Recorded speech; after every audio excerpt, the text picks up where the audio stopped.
Well, we're glad to have you all out here this evening on what we might all be floating away by the end of this meeting, given the flood warnings that are up and everything else, but we're glad you all came out. The first guest that we were going to recognize tonight is Buck Edwards. Buck is en route back from Richwood and was battling a storm just to our south and said he would be running 15-20 minutes late. We have several other guests, so we're just going to rearrange the guest list a little bit and bump Mr. Edwards down a little ways. But Matt Kerner and Mike Kuba are here. You've been hearing me in recent weeks advertising, promoting an event that we're going to do in September, which my colleagues might not have liked the original acronym that came out of it, HAHA, which is anything but a laughing matter. We've decided it'll stand for the Hope and Help Assembly, and it's intended to create some conversation, some dialogue in our community regarding the drug epidemic, particularly concerning opiates, opioids. Matt, would you like to speak a little bit? And we have something coming up next week that should be of interest to a lot of folks too. You want me here, there? Wherever you're comfortable, sir. Stay here. It might be easier for me to go in order and then work up to the September event. You have at it. Okay, July 11th, we're going to be airing the Anonymous People movie at the Public Safety Complex at 7 p.m. And the intent of that is to catalyze dialogue about addiction awareness and recovery advocacy. We want people to understand that recovery actually saves communities money. In my instance, I'm now 12 years into recovery. I'm a productive citizen. I pay taxes. You guys aren't paying to incarcerate me anymore. I'm not showing up at the ER with stab wounds and generating bills that I am never going to pay. So we want to make people aware of that and help destigmatize. And most of these events are designed to help destigmatize and let people know that addiction can happen to anybody. It's a disease, and that it's, the stigma that's attached to it being a shame-based disease prevents people from seeking help. And we've had a couple overdose deaths in Buckhannon just in the last few weeks. July 22nd, Opportunity House is going to begin a family support group meeting. It'll happen every Saturday at 7 p.m. at the Recovery Center at 47 Cleveland Avenue. That will run concurrent with a NA meeting that is there. We see a lot of parents that are bringing their kids there to go to an NA meeting, and they spend an hour sitting in the car. So we want to engage them. This is a non-12-step meeting. I know sometimes we get a lot of resistance to family members and the idea of them going to a 12-step meeting, because their thought process is usually, it's my kid, it's my family member that's got the problem, why do I need a 12-step program? So this will be a little less formal. It will be facilitated by staff members that are trained to work with families. So hopefully we can get some families past what we refer to as terminal uniqueness. A lot of people think that what's going on in their family, nobody else has ever experienced before, and they need to hide this and they need to deal with this themselves. And we want to bring them together, be able to guide people where they need that. And I think more than anything, let them know that the human mind and body can only come up with so many things to do. And so no matter what's going on in your family, somebody else has done it before. And we've learned a way out of that.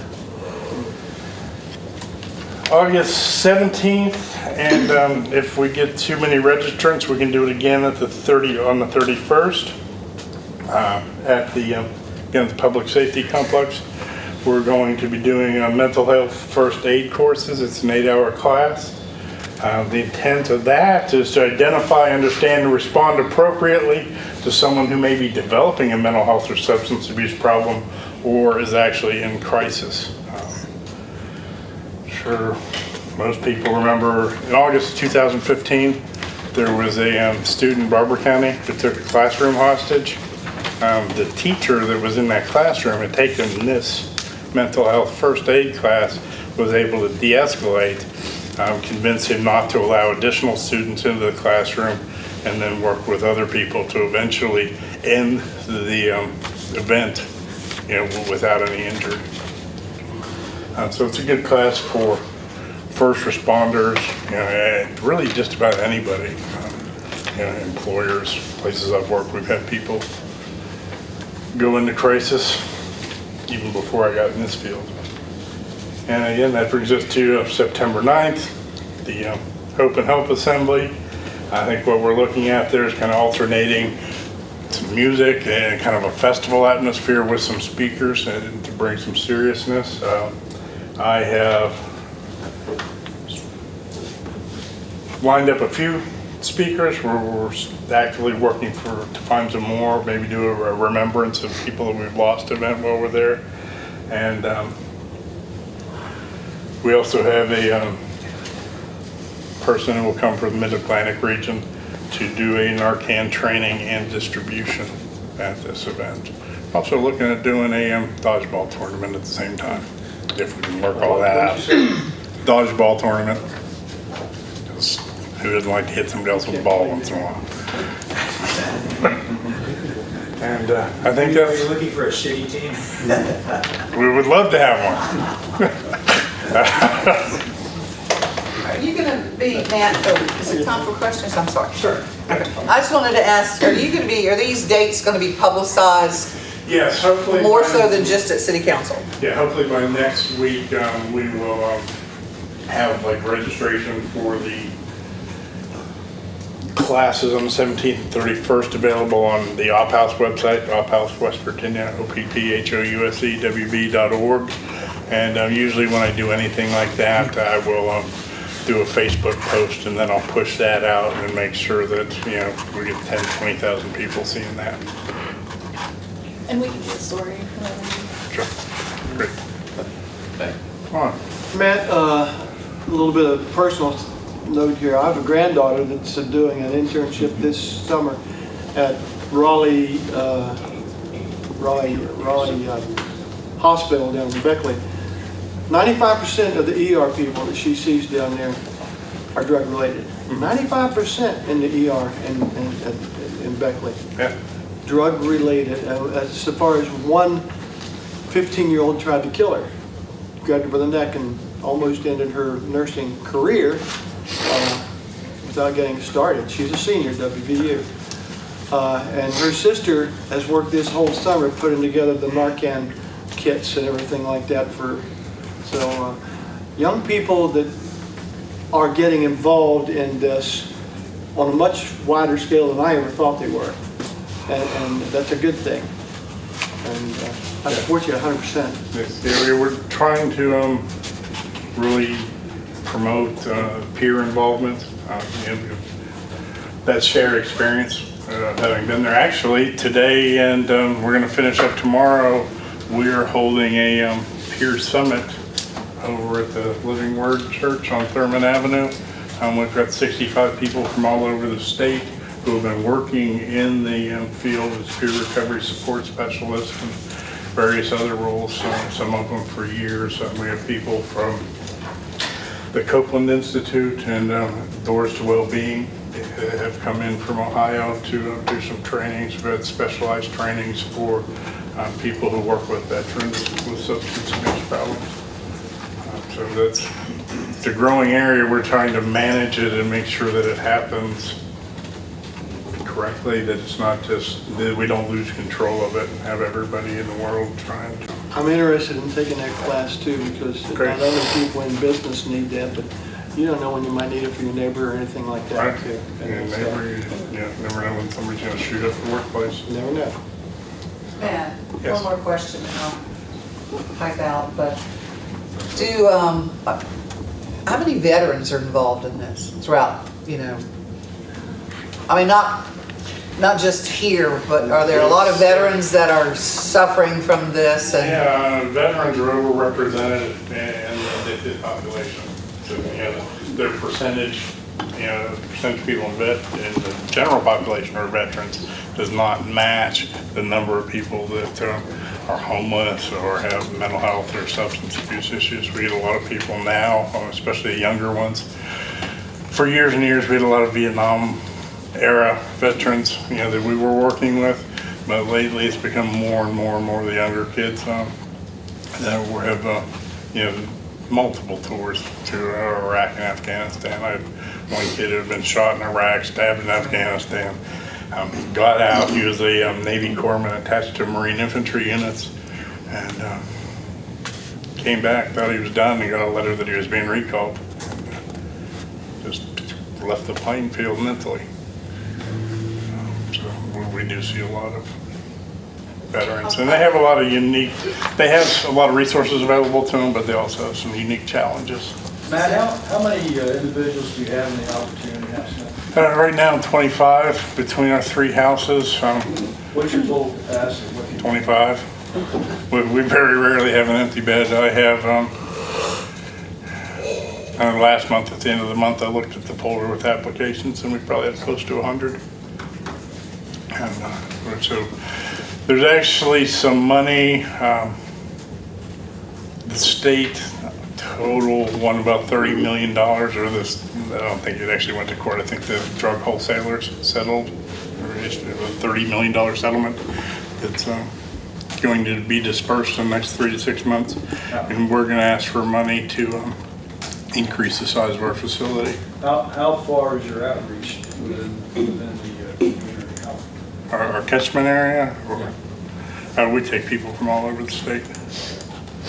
And we find that we actually, usually if I get somebody who's from Buckhannon, unless there's some compelling reason, I would try to shift them to one of my peer organizations in a different part of the state, because it's just too difficult to, they see the same people and they're at Walmart and they run into their old friends, and next thing you know, we've lost them. We have a veteran who's from Buckhannon and we've worked with twice, and we get him to the 6 to 12 month period, and then one day he just disappears. And, you don't hear from him again until he needs help again, or wants help again, needed help months ago. Just the Veterans Administration, the VA hospital in Clarksburg, they've got a lot of outreach programs there. Do you get any assistance from them? Yeah, actually our Veterans House is funded by the VA, although in the next couple of weeks we'll know if that's going to continue, because nationwide the VA is cutting about 3,000 beds for transitional beds for homeless veterans. But we do coordinate with them. We have monthly case management meetings with the VA staff, and I go to me or somebody on my staff once a month goes to a meeting at the VA hospital with the whole treatment team up there. Problem is, there's a lot of veterans, but there's just probably triple, just regular old Joe We Blows. don't have, not just for veterans, for everybody. Yes, There's for everybody. definitely a lack of capacity Right. statewide. Then people who are, incarcerated, Right. that's not doing any good. The whole thing went south. We actually tried to, or we're looking at possibly buying the old Lumberport Middle School a couple of weeks ago, and we figured we could house probably 150 there, and we could fill a facility like that in a week, just with people that have already been told by the judge, if you can find a place to go, we'll let you out of jail. Because I get those calls every day, all day. It's probably the biggest call I get. Other questions from Matt, and we'll let Mike Kuba chime in if you don't want to chime in. You're just here for support, is that it? Thank you. Thanks, Matt. It's, I feel certain I can speak for the entire council. It's a program we all support. It's just affected, if your family has not been directly impacted by this horrible situation, you're blessed indeed, because it hits us all. And I don't think there's anybody here that doesn't have somebody in their family or somebody next door that hasn't been impacted by the opioid epidemic. Our hats are off to you. whatever we can do to help, we're there. Okay, Buck Edwards is now here. So Laura, we're going to get to you in just a second. I know you thought you were moving up to the number 2 slot, but Buck slid right in. So, you know, Buck, you're going to tell us a little bit about some of your new endeavors. We got Music on the River returning, and you're doing jamming in Jawbone on Tuesday nights and all kinds of other things. What bring us up to speed with what you've been up to? Well, we would love to make Buckhannon a destination spot for music, and we just about have some type of music in Buckhannon every night of the week now. And one missing piece that we had was the Tuesday night thing. So Elkins has this Pickin' in the Park on Wednesday nights, which I really enjoy. I go up to that sometimes. It's a nice atmosphere to sit around and listen to just anybody come and play. And so I thought, well, why don't we have that in Buckhannon, you know? So we didn't want to copy Wednesday nights, so we decided on Tuesday nights. And since we've started that, we've grown from the first night that we had 3 people show up, and then a couple extra people showed up. So I think last week they had 8 or 9 musicians down at Jawbone Park just playing, of all different abilities and skills, and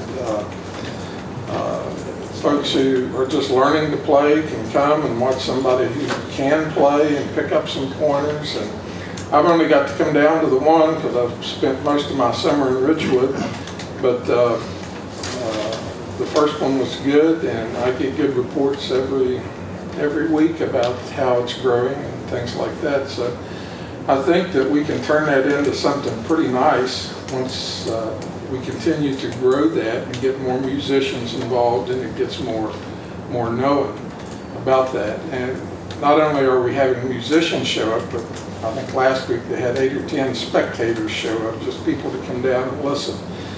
So a couple things it does. It gets community members out together. And that's one thing we found about the community garden. The benefit of having a community garden wasn't necessarily that you can sustain your family by what you're raising in your raised bed, but it got people to know other people in the community and become friends with people that you would have never met if it hadn't been for that community garden. So we hope the Jammin' and Jawbone kind of does the same thing, and we have a good time with it, and we get some good music out of it, and we get some people learning to play their instrument better. And like I said, it gives us music just about every night of the week in Buckhannon.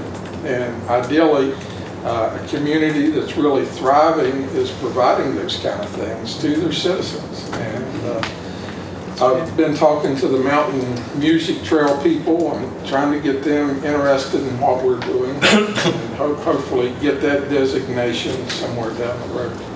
The Sunday evening thing, that's basically the same thing. You know, we can't afford to do it every Sunday night throughout the summer. It costs us $400, $500, $600 to put one of those on on the Sunday nights that we do it. But you know, we get them 6 or 7 of them a summer, and they're well attended. And we have our first one this week. Rachel Franks and Seth Maynard are playing, which are really good. So, you know, last year we were averaging 200, 250, sometimes 300 people down on the riverbank at the river. We had one scheduled already this year, but we got some high water, and we wasn't going to put the boat out there in the high water. So, so we look forward to that. You know, it's something that's. Would have just sped up the pace of play. That's all. Pardon? You would have just sped up the pace of play. That's all. We have a hard enough time anchoring that boat to start with. Can't imagine with 4 extra feet of water what it would have been like. So Sundays, we have Music on the River. Right. Tuesdays, Jammin' and Jawbone. Wednesdays, I think now on alternating weeks, is Do Re Mi's musical Right. stuff. Friday, Festival Fridays. Right, Thursday night is Thursdays at Audrey. Audrey's. Thursday at Audrey, I forgot about Audrey. And So Friday, that's Saturday, Friday and Saturday, 88 has music. There you go. So it is every night. Full, So we need to figure three-quarter out something. cafe too, somewhere. Yep, Yeah. yep. So we need to figure out Monday nights, or maybe people just need a break for a Monday. That could be karaoke night at Buck's house. Hey, where would people call, Buck, if they were wanted to know about that Sunday evening thing? I get asked about that a lot. We have a Facebook page. That's the best way to So do I'd that. have to get on there and check Facebook and call back. Okay. Yeah. What's the name of the site again? I'm a friend on it, or liked it. Sunday concerts at the Riverwalk. Yeah, that sounds good. And, Amanda Hayes takes care of that for us. But we try to promote that as much as we can and get that word out there as much as possible. But we have a pretty steady following with that. When I'm at Festival Fridays, I have people come up to me and say, hey, when's the Sunday evening concert starting? And last year, we had people coming from out of the area to attend those. I was getting calls for directions. It'd be nice if we had some type of signage that would direct people down that way. Some people have no idea that we even have the Riverwalk to start with. So, but you know, it's turning into a pretty nice thing. And hopefully we continue to grow that.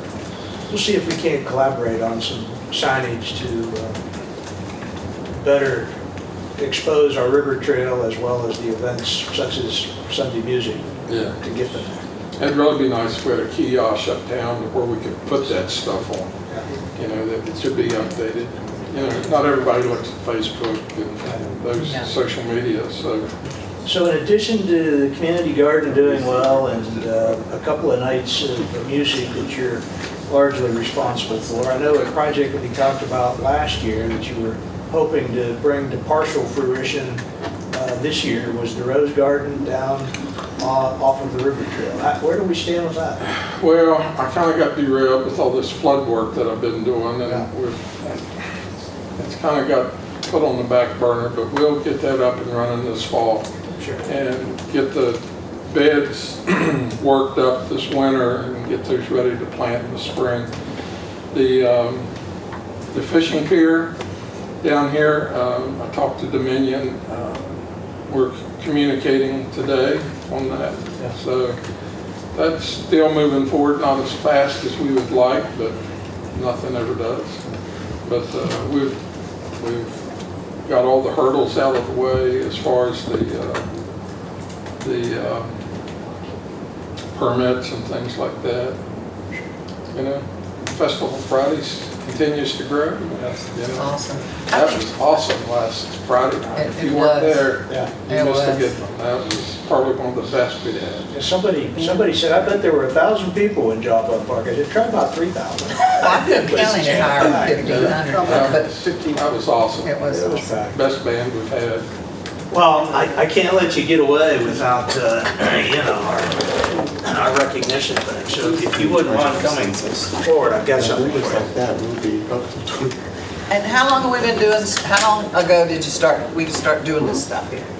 2 years ago, 3 years ago, 4 years ago? Sunday evening concerts, this is our second summer with Second it. summer. Jamming and Jawbone, we started right after Memorial Day or something like that. So look how it's growing Yeah, it's bigger and better all the time. all the time. You bribed me here to do I something. bribe you, I'm acting under false pretenses. Oh, Well, actually, we did want to promote some of the new stuff, but whereas Buck Edwards is a proud Buckhannon Upshur community resident who several years ago relocated to our area and currently serves as the construction site coordinator for the West Virginia Conference of the United Methodist Church throughout the state of West Virginia. And whereas Mr. Edwards has been extremely community-minded, as evidenced by his years of service as a contributor to Create Buckhannon, Festival Fridays, aiding our city's art initiatives, the originator of Sunday Music on the River, and more recently Tuesday's Jammin' and Jawbone. And whereas last year, during the floods that ravaged southern West Virginia, Buck Edwards was a stalwart contributor to resettling many displaced residents into new homes while providing emergency relief supplies around the clock to those most in need. And whereas Buck Edwards further undertook the organization of Inspiring West Virginia, purposed at retaining our youth in West Virginia by affording them educational opportunities. And whereas Buck Edwards' selfless and outstanding service and contributions to our community is indicative of our citizen ownership in and respect for community activities and represents the very finest example of our high quality of life enjoyed by our residents here. And whereas our city is very proud of one of its most accomplished citizens who steadfastly epitomizes positive thinking, dedication, and accomplishment while serving as an exceptional role model for everyone throughout our BU community, but particularly our youth, and now desires to recognize Buck Edwards for his outstanding contributions to our community by bestowing upon him our city's Ambassador's Award. Now therefore, I, as Mayor of the City of Buckhannon, pursuant to the power and authority duly vested in me, do hereby proclaim Friday, that's tomorrow, July 7, 2017, to be Buck Edwards Day throughout our city of Buckhannon. To further memorialize Mr. Edwards' devotion to and affinity for his community, I further now hereby bestow upon him the Buckhannon Ambassador Award, thus being but our city's 14th recipient and honoree of this most prestigious honor and award.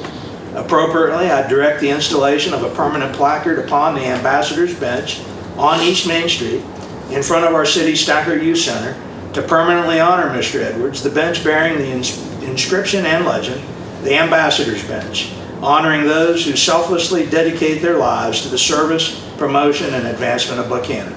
I further urge all of our residents to greet and recognize our city's most honored citizen, Buck Edwards, along with his family, friends, and all members of our city government family during his most special day, given under my hand and the official seal of the City of Buckhannon, this 6th day of July, 2017.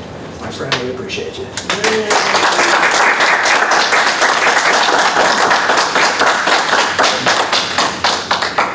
Ready?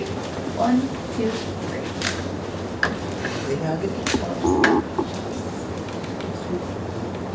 Oh, you got some more film in there, Katie? No, I had it on manual, sorry. 1, 2, 3. There you go. Okay. Thank you, Buck. We appreciate all you did.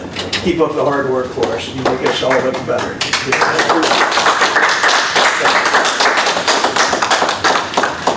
Sounded like you had that thing in waterfall mode. I was talking to Brian Bertram about how to shoot fireworks. Long story. That setting would also work.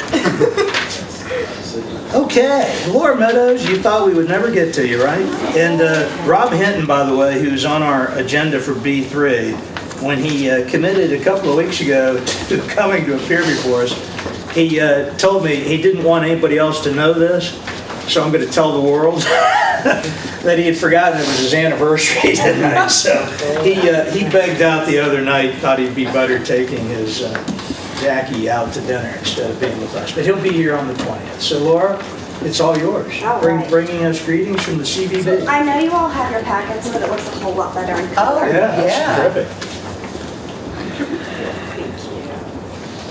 Thank you, ma'am. Very kind. I'll leave a copy. I actually took pictures of your Strawberry Festival things at the stopping areas from here to Pittsburgh. The little rest areas. Oh, yeah. So look, there's us. Good. We're happy to hear that. Well, I'm here to present the Upshur County Convention and Visitors Bureau's annual report to the City of Buckhannon. I'll be traveling over to the county side in a couple weeks. But you've got packets together, and I'll just kind of briefly go over it, and you all can ask me questions as I go, because it's easier for me rather than just rambling on. But in the packet, I'll jump around. On the very back, I kind of have our mission statement for the Upshur County CVB, and I thought it was something important just to lead off with, of what our purpose and our goal is in this community. And it's just to promote and support Upshur County and the surrounding areas to become an easily accessible destination for rural small town America tourism.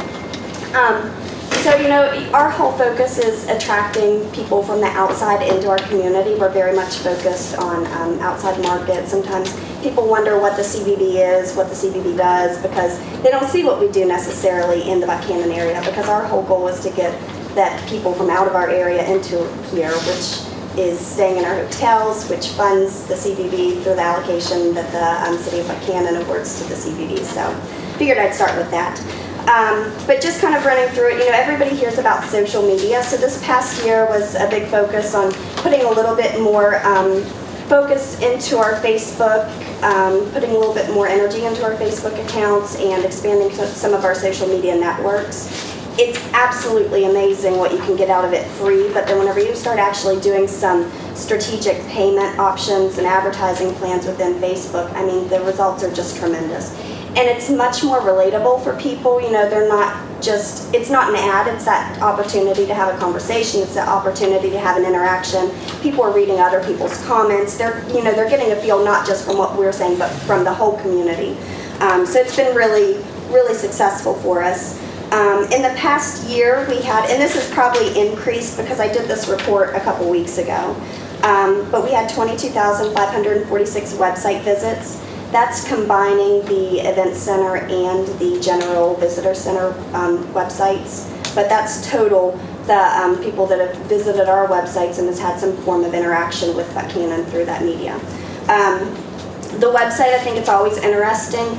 We hold steady at about 1 minute and 45 seconds to 2 minutes of people being on our website. So if you spend that long, especially in today's day and age, on a website, you're really reading something. I mean, you're really spending some time and you're finding something of interest.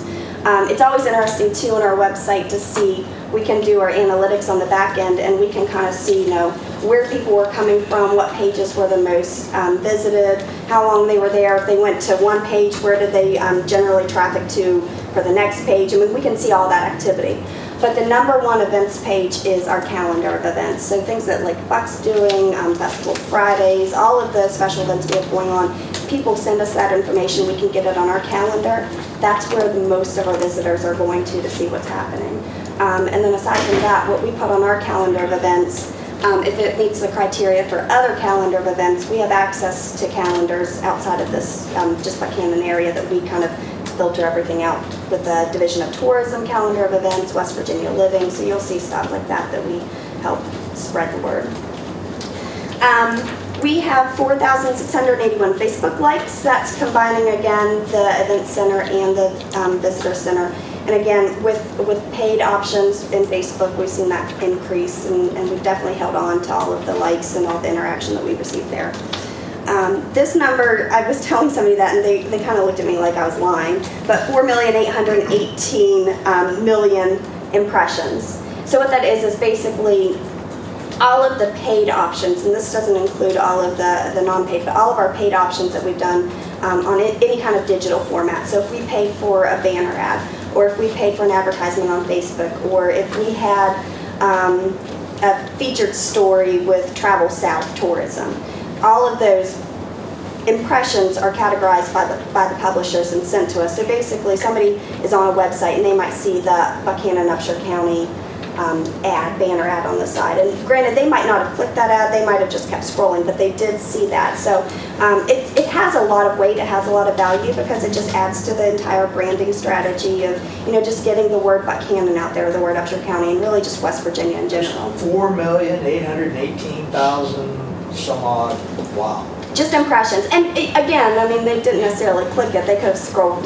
through, but that's pretty substantial. And then on the print side, 730,000 in print copies, and we just based it off of the circulation of a magazine. But I mean, the impressions alone are tremendous. So we're happy to know that we're helping get the word out there a little bit and doing our part. Moving on to like industry transition, the past 5-10 years with just the internet and digital and social media, everything is transitioning with advertising. And since our inception of an organization, we've been an accredited CBB. And it's really valuable because we now have resources to amazing speakers, amazing presentations, a lot of really meaty information about how the industry is changing and what we need to do to kind of adjust and stay current and fresh. But one of the big changes is a display advertisement versus a formatted advertisement. If you flip through a magazine, you can pick out an ad in no time. And generally, people kind of just keep flipping through because they want to get to the good stuff. They want to read the articles. They want to look at the great photos. So advertisers are getting really savvy, And they're basically changing how ads are being placed in front of consumers. So now it's looking much more like an editorial piece. It's not a traditional ad that says, hey, come visit Buckhannon, West Virginia.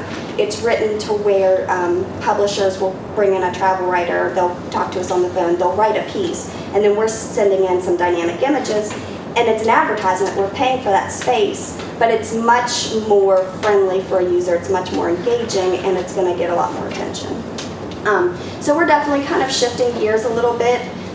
We still do some traditional advertising, but we've definitely played around with having some printed pieces like that where there's travel writers that call and they do the research. So it's been really interesting to see that change.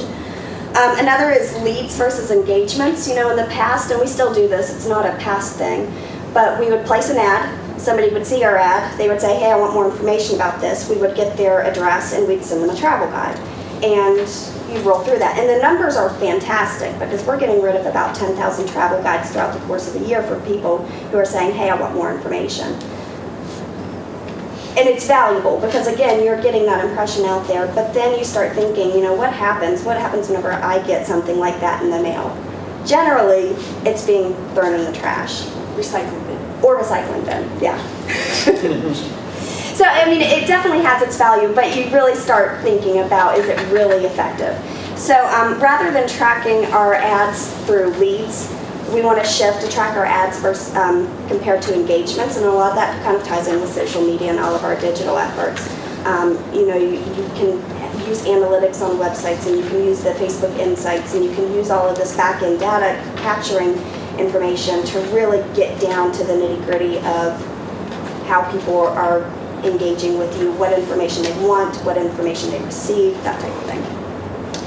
On a state level, it's not official, but the Division of Tourism, they are pretty much removing their advertising grant program, which was called MAP, Match Advertising Partnership Program.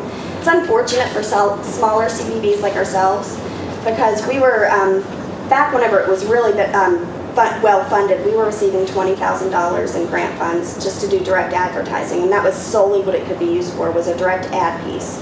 And that slowly dwindled to where last year we received $7,500, and this year it's just out of our budget because it's going to be phased out. But on the flip side, again, with these industry transitions, the state is taking away the funding for MAP, but they're going to put it a lot more into co-op advertising, where basically the Division of Tourism might buy out 10 pages in Southern Living, and that's going to be dedicated to West Virginia. They're going to buy down that cost, and we're going to have an opportunity to have a presence in Southern Living magazine where we typically couldn't afford that. So they're still developing their plan. We haven't seen anything, so we're kind of hanging on to some of our advertising dollars to see what the state's doing, to see what kind of opportunities we're going to have. But I'm excited to see what we're going to be able to get out of this. And then again, another transition of print versus digital. And it's interesting too because we just went to a training in Canaan last month, and they had a speaker from Colorado, and she said, the past 10 years you've seen a decline in print, but the past 2 years there's been an uptick in print and the need for print and the desire to see something in print. And the biggest market that wants something in print is the millennial generation. And they've done a lot of research, and there's a lot that I don't even know, but it was intriguing.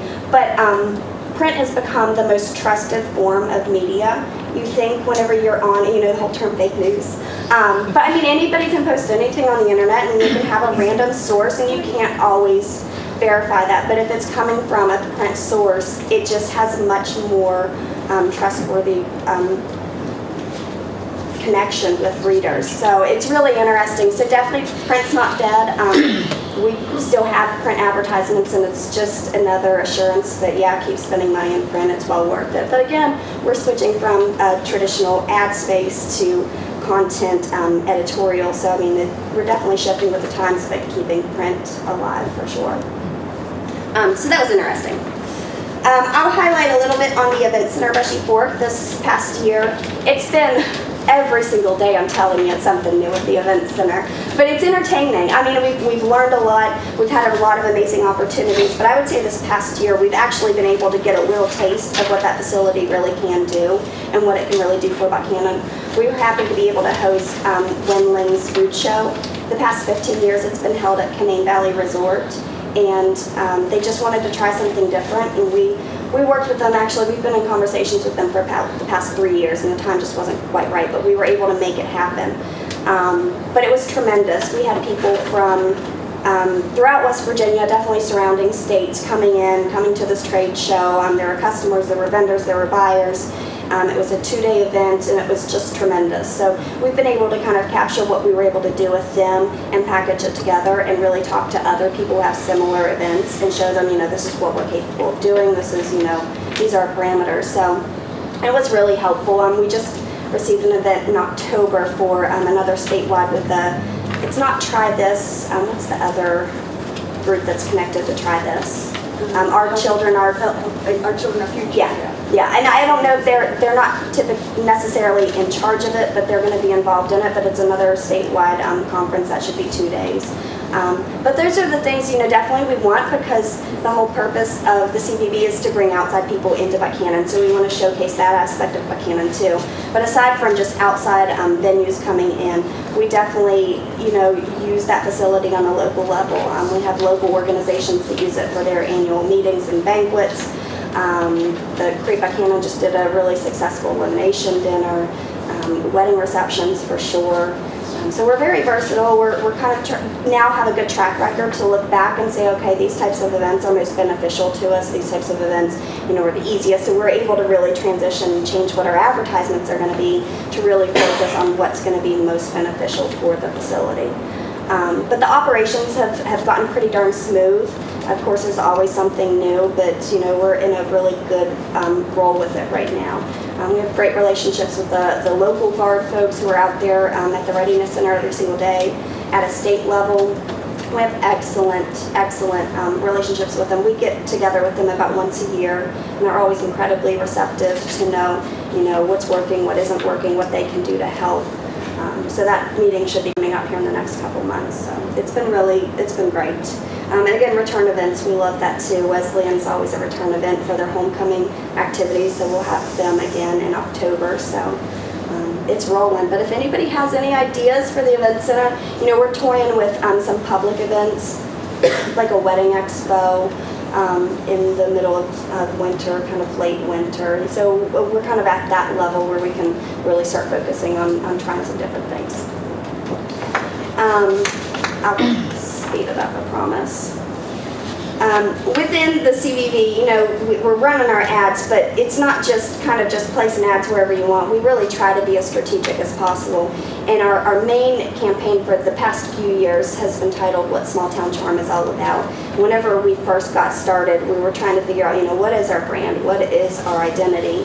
And it's always, if you Susan knows this, if you're doing marketing, it's not what you want to be, it's how people know you. It's much more relatable to work with how you're known, and then you can kind of tweak things and tweak the message from there. But small town and charm and atmosphere kept popping up in all of our conversations with people. So that was the tagline that we came up with.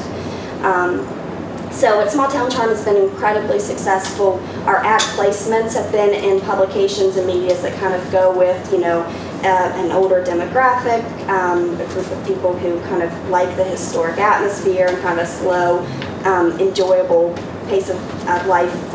People want to do kind of a long weekend trip, so we definitely kind of focused in on that, and it's been really successful.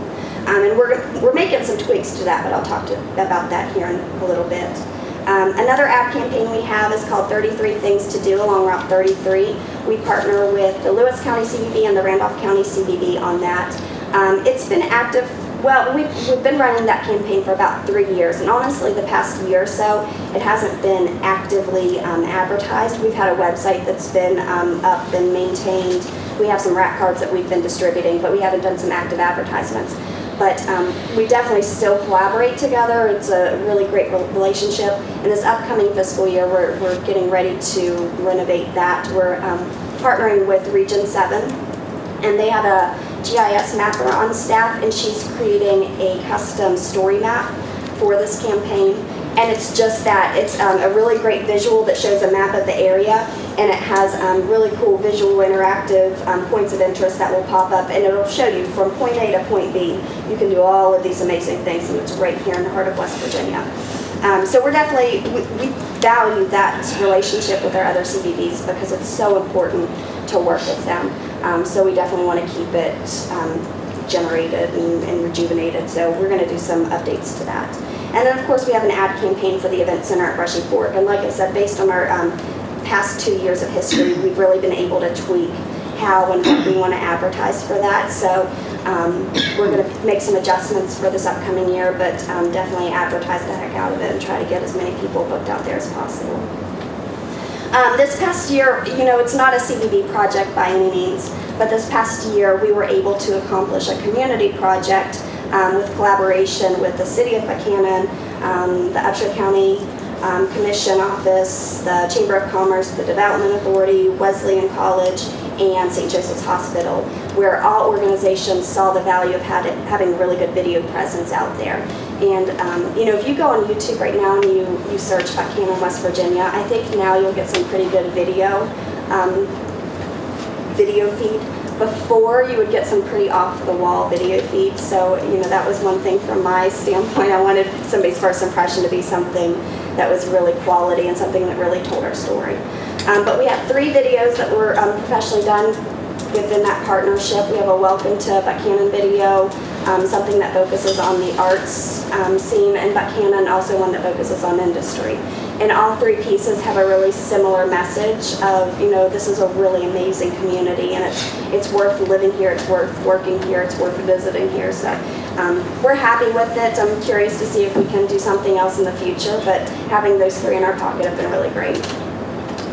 Yeah, speaking of YouTube, you know, we partnered with our community organizations to do those 3 videos, but then we also really just stole other good videos that are out there on YouTube right now that represent Buckhannon and Upshur County, and we put them into the Upshur County CVB playlist, and we've been able to promote that, and we're going to be able to position people and target people over to YouTube and have a really good presence of videos. And then a movie theater ad. The Event Center at Brushy Fork has a movie theater ad if you've been out there, and it's tremendous, the phone calls. It's absolutely tremendous how many people have called and how many weddings. We have, I think to date we've booked 2 or 3 weddings just to have started the call of, hey, I saw your video, or the ad on the movie theater, and then the ball rolls from there. Paid off. Yeah, certainly. Yeah. Social media, I talked about it. We don't do social media just for the CVB and the Event Center, but we also help the Strawberry Festival with their social media presence. We work on the back end of their website, so we update all the content for them. And then we are administrators for Create Buckhannon, but I think Mel Stemple handles the majority of that. But we help out here and there as we can. Visitor feedback, this was interesting. I went back through our guest sign-in book for the past year, and these were the various states and countries of where people have come in and visited and signed our guest book. And it's really amazing, especially the international visitors that are coming into town, just talking to them, and they always joke about our money. They always think that our money looks like so crazy. And it's interesting though to just have a conversation with them. You'll see some various statistics, but I kind of covered that in the beginning. The last thing I'll talk about is just our upcoming year and some changes that we're going to be doing. You'll get a little bit of a sneak peek. We're overhauling our travel guide, we're overhauling our website, and we're also producing a wrap card, which is just a front and back piece of literature. It's a lot cheaper to print. And again, whenever we're looking at the whole lead system that I talked about before, where we were sending 10,000 travel guides to people who said, yeah, I want more information. That travel guide was 29 pages long, and it would cost us 77 cents to mail it. Now granted, we work with Wesleyan, and we work through their bulk mailing program, and we get a reduced rate for a bulk mailing, but for just general mailing that we get from the office phone calls, 77 cents a piece. So we've really kind of revised that, and we've cut it in half for our travel guide. This is a mock design of what we're working within. There's still some adjustments to be made, but I'm really excited to kind of shift gears a little bit. And you can see, right now it says Big Time Getaway, Small Town Charm, so we still want to stick with that tagline of Small Town Charm, but we also want to be versatile with our message. So, this can be Big Time Getaway, this can be Big Time History if we have an ad that's specifically geared towards history. This can be Big Time Events, Small Town Charm if it's geared towards a special event. So it has a little bit more flexibility, and it's just a fresher design. It's it's definitely time to do something like this. We're going to be expanding our social media, so with our new website, we're really going to amp up our blog posts and just weekly, monthly communication information that we can put out there. We're going to really focus on our Instagram account. It's out there. It's not super active, but it's going to be something that we're going to focus on a little bit more. There's a new commissioner for the Division of Tourism. It's really amazing what she's trying to get done, so we're working with them a lot more. They're opening the lines of communication up even more with the CVBs.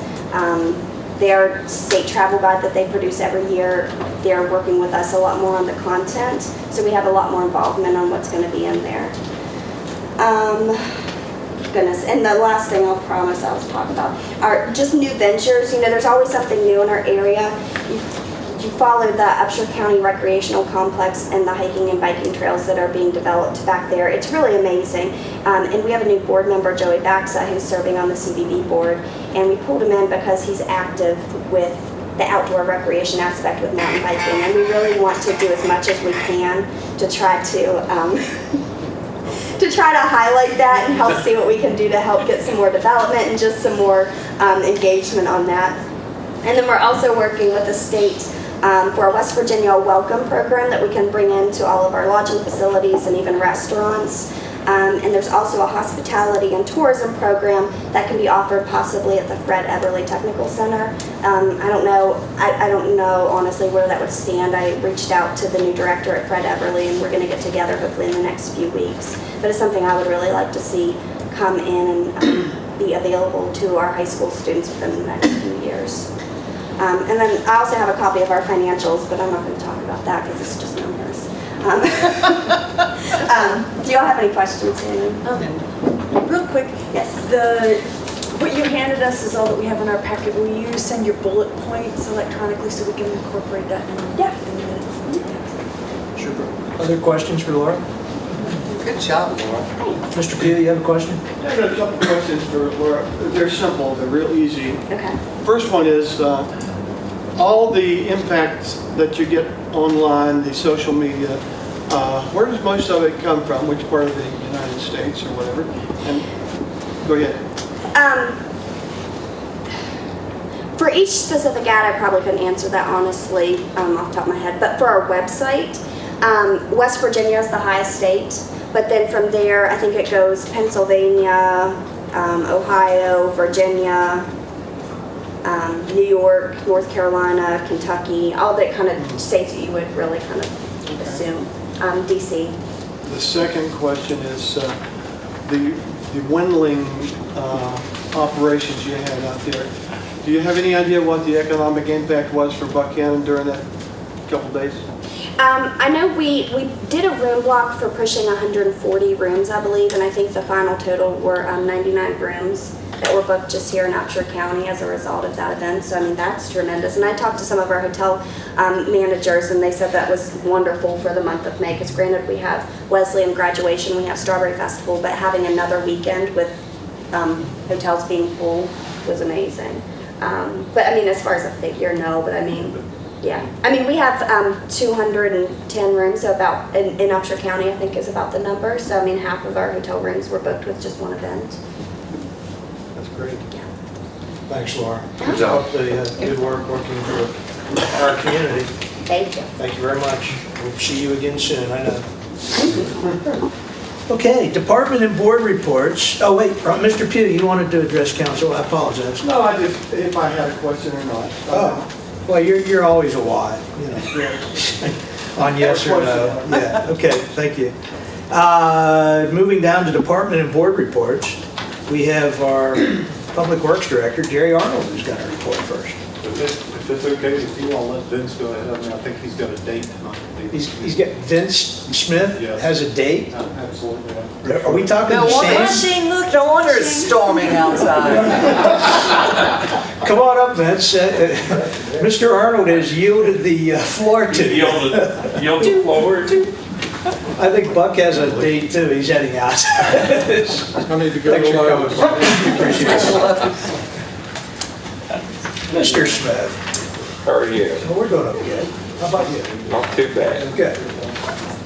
We've got an activity report that you have in front of you.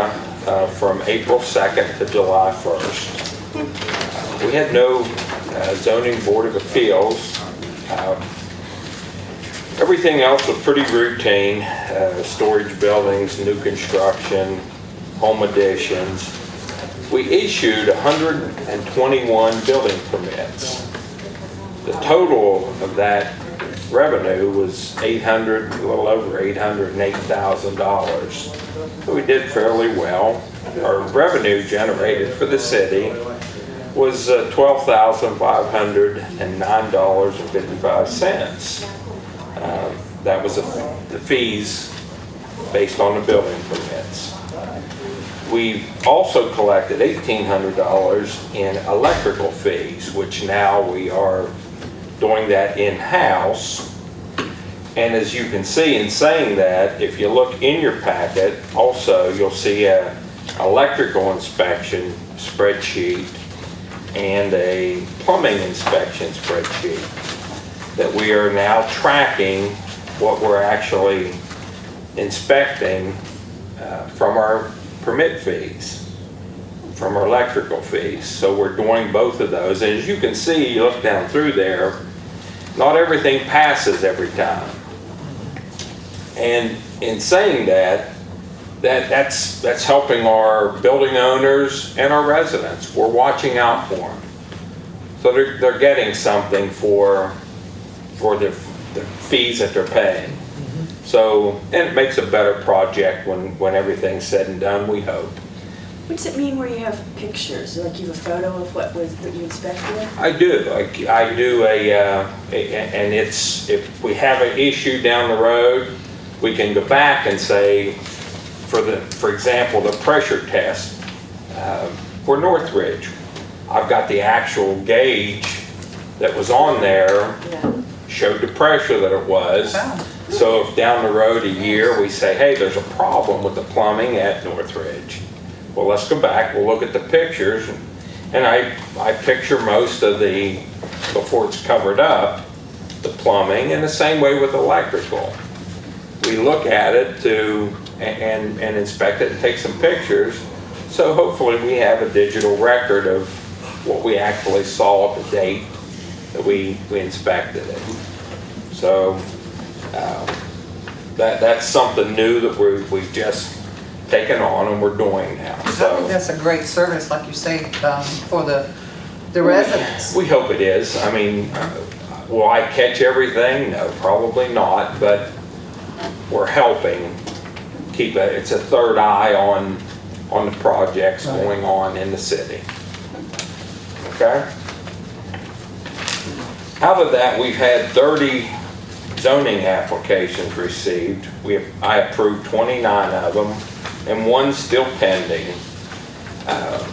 Saying that we try to work with everybody that comes in for the zoning, and sometimes when they apply, I'll go out and meet with them, and if we can tweak it a little bit, if it meant, 2 or 3 foot one way or the other, we try to work with people to try to make the zoning applications approved. But we still have, out of that 29, we still have one that was pending, or out of the 30, I still have one that's pending. It may end up with an appeals board if they still want to do the project. So we do our very best in trying to accommodate people within our ordinances. All right, we did also 11 asbestos certifications.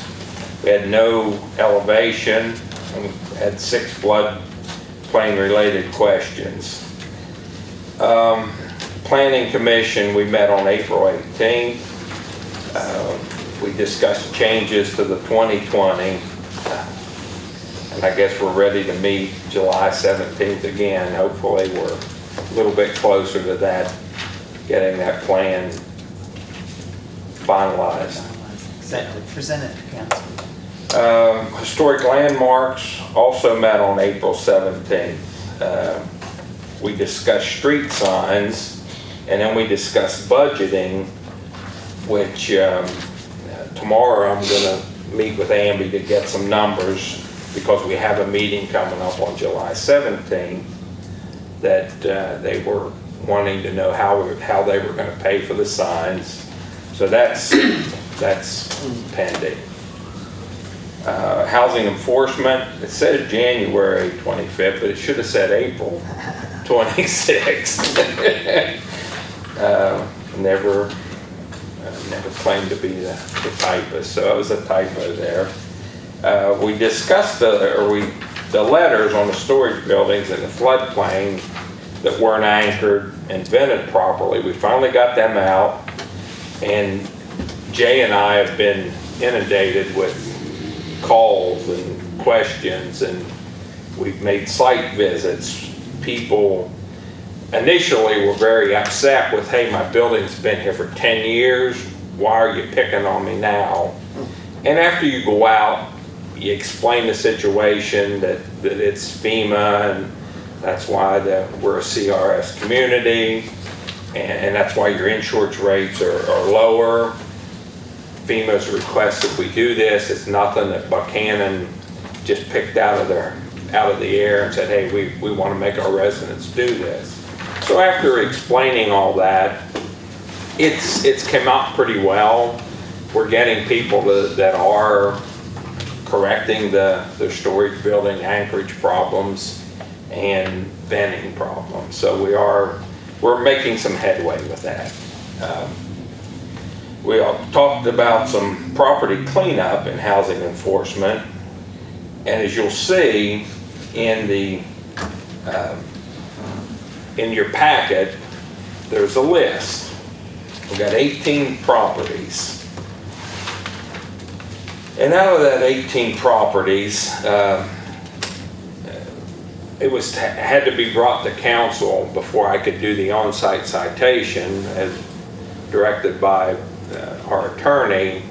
You guys need to approve that before we proceed further with doing the on-site citations and the liens and everything that goes with that. And you'll see there's some pictures that accompany that. If you have any questions, I've got the color copies here. Sometimes the black and whites are a little hard to see, but there are 18 units, and I know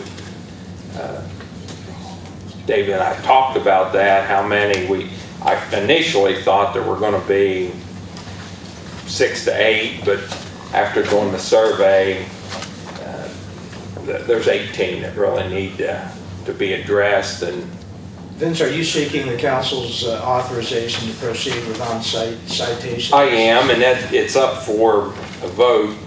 Yeah. F4. And we've been talking about this for a number of years. I have to interject something. I did not draft that ordinance. And why we went the route when we went through the Home Rule Board to require our excellent and trained code enforcement, zoning, housing enforcement officer to have to kowtow to the, I'm a little bit, I don't know why we wouldn't have just given you that capability, which is enjoyed in other communities, because I've talked with Morgantown and Clarksburg. Mr. O'Neill? Well, I can speak to that. The requirement that the council give approval is not in ordinance 391, the home rule ordinance. It's in ordinance 244, the zoning ordinance. And in section 602, it says that before the city can enter onto a lot that is out of compliance, the council has to make a finding and directive that the lot is out of compliance. Right. And in my opinion, that can be done by motion. And then once that is done, then the city can go onto the lot to bring it into compliance. Remedial work. Yes. But the on-site citation, tell me about that, because Vince and I had a discussion about that, and he was of the opinion that he could not issue an on-site citation. No, I think the citation. Are permitting. No, I'm sorry, and there may have been some a miscommunication there. Okay. The on-site citation can be issued, Okay. but as far as the remedial work to be undertaken, that has to be supported by a finding and a directive of the Because council. my hunch is 95% of the cases, when somebody gets that on-site citation, Yeah, they're gonna take corrective action. measure at that juncture. Right, yeah. So before we get into council directives to do the remedial work, I would suggest that we pursue the on-site citation. And then, if 2 weeks down the road, no activity takes place on some of these properties, and you need us to authorize to have the grass cut, then that would be an appropriate thing for the council to consider. Is the council on board with that approach? Yeah, I think there were some of us on council that wanted to proceed a little bit faster. Yeah. Well, and let me suggest that perhaps we take a different approach with 161 Wood Street, where there's the burned out structure, that's not a zoning and enforcement on-site citation. That is an actual citation issued by the police department with a court date. Sure. Which, after the court date, then we could go on and actually demolish the premises if the property owner doesn't show. And we've done that. That's documented and everything. Oh, absolutely. We wrote them last week a citation, sent it out, registered letter to remediate the problem. Are you good then with proceeding with the on-site citations on the other 17 properties? And as early as you want to come back to us, if you start these issuances as early as tomorrow, and by the July 20th council meeting, there's no activity on the part of some of these properties, we'll be happy to take the measures to send our crew in. Not that Jerry's guys are looking for anything else to do. Well, and the problem is we're some of these properties, the one on Randolph Street, 86 Randolph, the grass is extremely high. It's hadn't been cut all year. Right. So, you direct me on how you want to do that. Well, if I might make a suggestion, if the council would be willing to entertain giving a directive subject to compliance with the on-site ordinance, that way you don't have to wait another 2 weeks to come back. The matters on the agenda can be acted upon tonight, where if the on-site citation is not acted upon within 5 days or whatever the council would direct, that would enable the remedial measures to be undertaken more quickly than 2 weeks from now, next council. Isn't the remediation after the citation, isn't that period of time built into the ordinance, I was thinking? I thought it was. I think it is, yeah. Is it? I thought it was. I was thinking it was 2 weeks, but I could be wrong. Well, the owners of these properties are well aware of how we feel about it. I guess the question the other question I want to ask, do you want me to, It says just not less than 5 days. Not less than 5 days. Council, what do you want to, Let's regroup. all right, let me, do you want me to, since we've not done this is new Right, it's territory. new procedure, Do right. you want me to issue a warning to all these people initially with a 5-day compliance to see if they actually comply? What are these people aware of now? They're aware of it. Yeah. I mean, we've been. I mean, you tell me, give me a I think, direction yeah. how you want me to send do it. letter after letter? Let's move. We- I think we have. they've already been told in writing and everything? No, I'd say. I'd Yeah, give them- 90% of it. This is your final notice. You've got 5 days to do it. I would proceed with issuance of the citation. I would too. On-site citation. That's going to get, I'm not looking to I'll make that- I'll alienate make- our residents. I'll but- make that motion, David, if you want to have it. Well, I have a motion by Mr. Thomas. I'll second it. And I have a second by Mr. Skinner. Now is there discussion on the motion? Can I? Well, we Tom O'Neill's got Yeah. something. Yeah, I'd like to say something. You want to know what the motion is? Well, no, I Well- want to know if it was what Tom suggested. Well, or I what don't want Vince to, just I don't want to usurp the prerogative of the chair, but I think that motion is probably out of order because you don't need a motion to issue the citation. Right. You it's need the- a motion to direct. Well, wait a second. I understood Mr. Thomas to be dovetailing we go in and cut the grass if they don't comply within the. Okay, That's I what heard Vince him, just I said. heard the motion be to issue the citation. Right. 'cause that- Which we don't need to. No, you don't need a motion for Right, that. So- But what you need, if you'd reform the motion to say that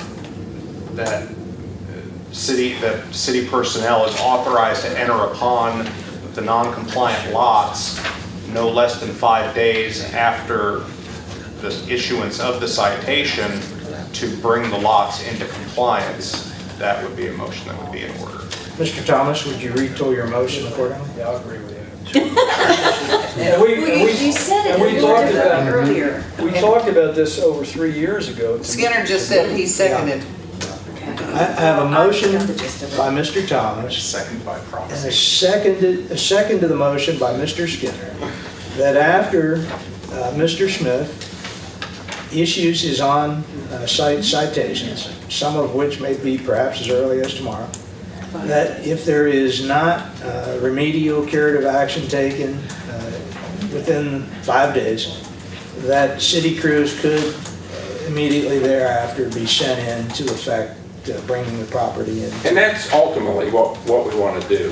We've got properties that have 3-foot high grass that residents are complaining. I get the phone calls, and legally we can't go on the property. This is not something the city is looking at, oh, we're gonna ticket somebody so we can raise more revenue. That's not what this, it's a coercive mechanism. We're trying to get their attention, and if the threat of getting a fine is what it takes, well, I guess that's, the way it goes, right? Well, and I feel that we've done pretty well to be as large as the city is, to have 18, and a couple of those don't fall in that because they're fire damaged, and 3 of them, so we've got several. For most part, I can talk to someone and get them to clean up and cut their grass. Sure. These are the non-compliant ones. I mean, Is there any further discussion on the motion? Just to validate it, Dave, I mean, looking at these pictures in this list, I just counted 14 of the 18 have been this way or have been out of compliance for over a year. So, I mean, action is the way to go. Yeah. Any further discussion on the motion? Call for question. I'll call for the question. All those in favor of the motion signify by saying aye. Aye. Those opposed, like sign. All right, Vince, you see the direction we're heading? all right. Go on. I'd say go to work, but that would be an aspersion because I know how hard you work already. So we appreciate the efforts. All right. What else do you have for us? Absolutely, and thank you for your vote of confidence there. The last thing is, we are ready to start the fee assessment for the vacant buildings. We have about 18 buildings, and Amby and I were working on that, trying to get that ready. Are we still on board with sending out the first year for the assessment? Yeah, I don't know that you need council approval on that because We don't, I just want to make sure that nobody had any second thoughts or, Proceed. yeah. You've got our blessing for whatever that's worth. Okay. And I have one more question. Tom, or Mr. O'Neill, you told him to be careful when he's going up to these houses. Are a lot of these houses occupied with the high grass and all the junk? A couple of them are. Are they? Yeah. He can handle them. But if not, he would call them. You're not gonna be cutting the grass yourself. No, I'm talking about going there to, Yeah, but Vince, in those situations where he feels uneasy, he works with the police department. yes, he does. Absolutely. Okay. Very closely with the police department. And I like that because we got it on body cam. We see what took place. Oh, that's even better. Yeah. That's even We better. have several of those that are, Interesting. yeah, interesting. They're good YouTube videos. Tim, you have a question? Yeah, last year about this time, you had completed dilapidated buildings, the zoning violations, and there was a compilation, you sent out a whole bunch of letters. You remember? What has been the result of all that? We're down to 18. What was the original number? Those are, 27, 30 something? those are just vacant. 140. Those are just the vacant. Oh, okay, Those were yeah. just the vacant ones? Yes. Okay, and what's happened with the other 18 then? The ones that we haven't done anything with? Have not complied. They've set vacant now, and we're ready to assess the fee. So what's it, put a lien on their property taxes? No, well, I guess we can if that's ultimately, if they don't pay the assessment, but the purpose of that assessment was to get them to have movement on their property, to say, hey, rather than me pay, $500 a year on this piece of property, I better, 1, sell it, 2, fix it up. And because it's been a while, I don't remember, but there was a certain amount of times that happened, and then something more drastic happens. No, it's a year. 500 a year till The fee keeps falls. It's incrementally increased. The fee keeps increasing. Yeah. Okay. These are estates. And if it's not paid, does it go into the property tax Yes, it lien? does. And then at a certain point, then that's sold? When it's sold. Okay, and so we were at, what was the original number again? 147 or 2 or something. And then we're down to 18. Very good, thank you. Vince, we appreciate you. Several. Yes. Those of us who are here during the day, we know how much Crazy you- it gets. Yeah. All right, if you have any discussion on the vote that or is that, we don't need that now, do we? We already voted. Yeah, they voted. Okay. You have our blessing. Thanks, Vince. Good job. Thank you. Now, we'll hear from Jerry. Jerry? Jerry, you gonna top that? Talk back, Jerry. I don't think I can top that. This is out quick now. I've got a very short report, thank God. The mayor, Jay, Brad Hawkins, and myself met with Doug Gould with the West Virginia Department of Highways to inspect the Main Street crosswalks for ADA compliance. Doug provided us with some very good information. Jay's using that to design the new compliant crosswalks here in town. And again, once he has the design together, we have to permit everything through the DOH. So we'll invite Doug back up to review and critique Jay's design of the crosswalks before we start placing budgetary numbers on them and asking for funding. There's a couple that we have sidewalks already committed by property owners to do work on, so there'll be a couple that become compliant very quickly. And then we're doing one of our own. There's 3 that will correct almost immediately. Yes, sir. Supervisors, we didn't have a meeting due to the holiday this week, so there's nothing new to report. I have nothing new at this time to report for water. Sewer department submitted the application for the DEP REAP grant for the compost program.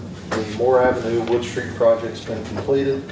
Waste collection, we are soliciting bids for the toter carts until August the 3rd and anticipating a program implementation sometime December, January for the toter cart system. Also, waste collection met this evening and had a discussion about medical waste and the appropriate way to dispose of different things. And the biggest issue that we have in waste collection, and I just want to bring this up as a matter of record, is with residential disposal of diabetic needles. And again, the proper disposal method for those within the waste collection is to put them in a plastic bottle, the top bottle, not jug, but there needs to be a 50% water, 50% bleach solution and sealed up tightly. I've actually have to deal with that on my own, and I put them in a container and then duct tape the container closed. So just wanted to get that out there and maybe demonstrate on that.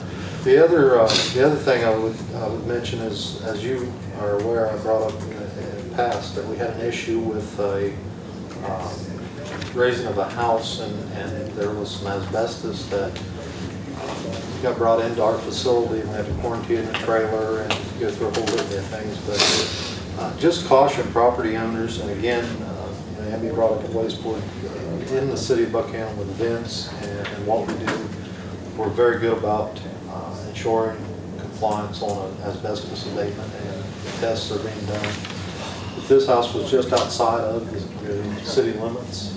So again, caution property owners, really make sure of your contractor. If you have any questions, ask around, ask for references. And if you're doing any demo at all, really question them as to whether you need that asbestos abatement or not. There's a lot of things out there that you wouldn't think that have asbestos in them that do. And it's much better to be safe than sorry. And again, ultimately you are responsible for what's being produced off your property. The street department, we continue to work at Jawbone, and we'll be back on Traders Alley, and we have one of the sidewalk projects is the First Community Bank sidewalk on South Canal Street that we have to do, so we'll be working on that in the next couple of weeks. Engineering, I have nothing new to report other than Jay's working on the crosswalks. One other thing that I'll bring up, and this is just a matter of, had heard that there was some complaints made, and some of you may have fielded some of these complaints about the mayor's face being on lurch and a birthday sign. And I'll let you know, and for the record, there was no city funds or resources used for that. The sign company actually more than happily donated the sign and the face, and the fellows put that up before work. It was on their time, so I just wanted to make that part of record and let people know that was mine. Not on the city's dime. I think they just objected to the subject matter. You never responded to mine, Mayor. I'm not responding to anything. That's all I have unless you guys get a question. Thank you, Jerry. And on that thing with the needles for diabetics, okay? You know how we put that little message on the water bill? About the fireworks. The fireworks. But there was no. Oh, you don't know how many, I know you're not making fireworks. There was no dollar amount. But I felt that was a good thing, okay? And I don't know if you could put all that into one. That's too much of a message to put on there. But There's not much space on that. there's not, but we are to put it on our Facebook, our website page. That would be a good idea. A safety message to go on there, and That's a good idea. maybe even something to be, no, that goes out with a little card, never mind. We don't want to do a mailing for that, but we need to put something out to that, and even maybe do a flyer or something and give it to the places where, Up front, in our foyer, even, Yeah. Or where they're distributing. yeah, distributing things, or coming in here, that It kind of stuff. really did into with the physician's offices and things that to let people that are diagnosed. Yeah, that's, or exactly. have been prescribed insulin, or even the pins. Oh, yeah. You have sharps with the pins as well that need to be disposed of in the same manner. So. And people don't realize that. Educating as well. Right. Or better educating. Yeah, most 99% of these aren't a case of people wanting to hurt the guys No. picking up the garbage. It's just not knowing. Just not thinking about it. Education. Yes. Two quick questions. Yes, sir. McDonald's Turning Lane project, that's not due to start until after the 1st of August, is that right? My understanding, yes. And then secondly, have we heard anything, what is our time frame on hearing anything new about the Gateway West project? It's going to be probably late fall, winter time frame on that grant. Those are usually not awarded until. I had folks inquire, but I'd ask. Other questions for your guy? When do you expect to hear about the REAP grant? The REAP grant, again, that will be in December. December, so you won't know until then? No, Or you- we will not. We'll get kind of a feel for Susan on that, but we won't know anything until December when the award is. Other questions for Jerry before he takes off on his hot date? Everybody else is leaving early, right? Thanks, Jerry. We tell all the guys we appreciate you. Thank you. Okay. Mrs. Jenkins, give us some good news here. Good, bad, and ugly, right? Good, bad, and ugly. Okay. Mary mentioned, I do want to thank the Record Delta and Katie for calling and clearing up the message on the utility board bills concerning our fireworks and explaining our utility bills, so thank you. You're welcome. Okay, so we ended our fiscal year. You were having fireworks and we were here working, closing out books. Balance in money market and checking June 30th was $669,905 with the CD of $82,000. Our total balance on hand July 1 is $752,345. Later in your package, you'll see a budget revision that I have to explain about that. Historic landmark savings, $3,020. Stockard campaign, $150,000. I wanted to add that during the 4th of July events, some of the vendors donated money back towards Stockard, and with the items that they had, selling hot dogs and things like that, they collected $1,709 that went to Stockard Youth Center. Abby, does that count their split of the 50-50 drawing? Yeah, that's what we it did? collected. Oh. They got I their worked share. hard for that. You did. Passed out. It did really well. Yeah. And I think, is it okay, Maria, if I tell them? Sure. Okay.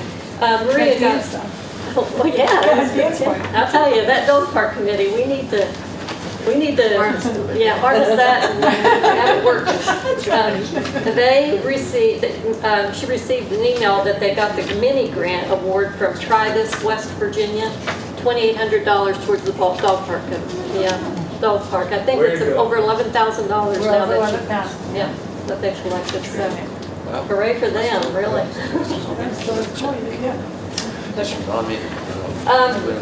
Historic Landmarks, Vince had mentioned that they're going to be meeting the 17th, and I got word that they've got that $3,000 in savings that's earmarked for them. So I just want to give you a heads up, I'll probably be back with a budget revision depending on what they want to do with it. We received an invoice in here for the Civil War Trails to pay for membership and maintenance of the Civil War Trails signs. There was 4 of them.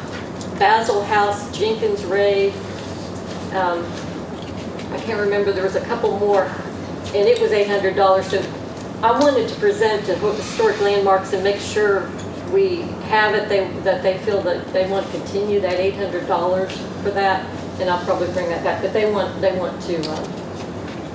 something with their budget, I guess. With signs. That's annually? Yeah, well, I saw we paid for it in 15. Michael had authorized it in 15, but I didn't see anything last year. Surely not, just a minute. Oh, you're talking about the big square, The Civil War Trails. Civil War Trails. Okay. Yeah, the Those Civil are metal War- signs. Historic signs, Yeah. yes, that kind of direct you to the encampment of McClellan. Yeah, and there's one down there at the, Those signs, there's a Where? membership fee and a maintenance on it. Where?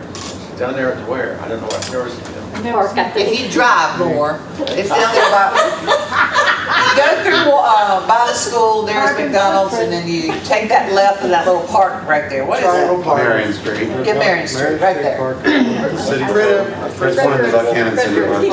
There's one in the, he does, in City Park. There's one right out here. There's one around, and then one in, well, City Park, you We said. put up a lot of signs. Why couldn't we do our own signs? Yeah. I'm just saying. I mean, Well, I wouldn't bring that up. Well, we couldn't do that, I bet you. I suppose it's on a on the register. property, we could put them any place we want to. But it wouldn't be on the register. I think the sign is on a registry. So Yeah, it's not sign maintenance so much as it The is fee. promotion of. The historical fact.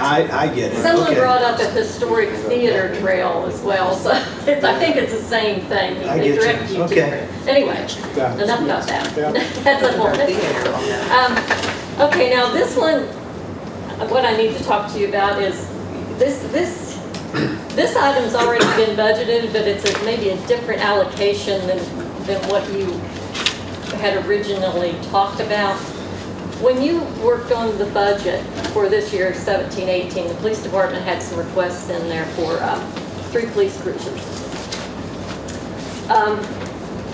I told you a couple meetings ago that Matt had another cruiser breakdown. Transmission went out. So that makes 3 vehicles in what we call the boneyard that are going to cost more to repair than they're worth. So one more is out there. They have 11 people working. They have 9 cruisers. You authorized 1 cruiser. And in that budget, there's about $17,000 for that 1 cruiser. Well, in negotiating with Enterprise in the leasing program, they came back to Matt. And let me add, in that budget, it's for the payment on the cruiser and for the equipment that they buy straight out. Enterprise came back with an amount of $7,900 a month to pay for the cruiser and the equipment that goes on it. Much cheaper than they could have got it $7,900 per year? per year for 1 cruiser. $79 a month was a little high. I'm sorry, did I say that? Yeah. Now you got me confused. Okay, $7,900 a year. They've got $17,000 in the budget. Since he's down another cruiser, he'd asked for 3, you authorized 1. He'd like to get 2. Now, the way always things work, these are 17 models. This price is only locked in for a very short amount of time. He has it in the budget, so it's more of a different allocation of the same thing. He gets the 2 cruisers. You may want to discuss that, but... In order to secure this, as I understand it, Amby, they you need to tell them about tomorrow. They want to know by tomorrow. Okay. Council, here's my thoughts on it. I agree with Dave. We appropriated money for a cruiser, and for the same amount of money, we can get 2 cruisers. So, So moved. it's not on the agenda, so that's the issue. Well- We can't formally move to buy the 2nd cruiser, but we've already appropriated the same amount of money. So it's sort of like whatever, my thinking is whatever Matt and Amby can figure out with their money for a vehicle or vehicles, let them do it. Oh, Does that make sense? that's agreeable. They can do Dave, that. are you in agreement with that? Yeah, Budget. we're just gonna authorize it. We would authorize it anyway, but it's not, number one, it's not on the agenda, Okay. so we can't entertain a motion. Oh. But the bottom line is we shake out the same way with the total expenditure that was already allocated by this council when we approved That's right. the 2017-2018 general fund budget. We're not circumventing anything. We're not taking circumventing away. anything, no. It's just a wash. But before, the council needs to know when there's 11 new cruisers and not 10, that's how it came to pass. It wasn't that our position was usurped by Matt or Amby or anything like that. And look at the money we're saving. Well, in the fleet, one of the vehicles that went out of service was either 8 or 9 years old, and you have 2 older cruisers still in there. So just as a heads up on that, there's still 2 older cruisers sitting there. We think that if we proceed with CALIA accreditation, this will continue to help us too. So it's informational. We're not entertaining a motion, but is there anybody that objects to the way that we're processing this information? Everybody's on board? Yep. Okay. Budget neutral decision. You don't have a Andy, procedure for suspending the rules like the state does? No, we're not suspending anything. We're not suspending anything. it's not needed because it's a budget neutral decision. It's in the budget. They had X dollars to buy When you end up with 2 new cruisers. instead of 1, you're going to come and ask And us they're what done. happened. Okay, so did you say that there are 9 employees and 11 11 cruisers? employees, 9 cruisers. That's what I thought, okay. Yeah, now they'll all catch up.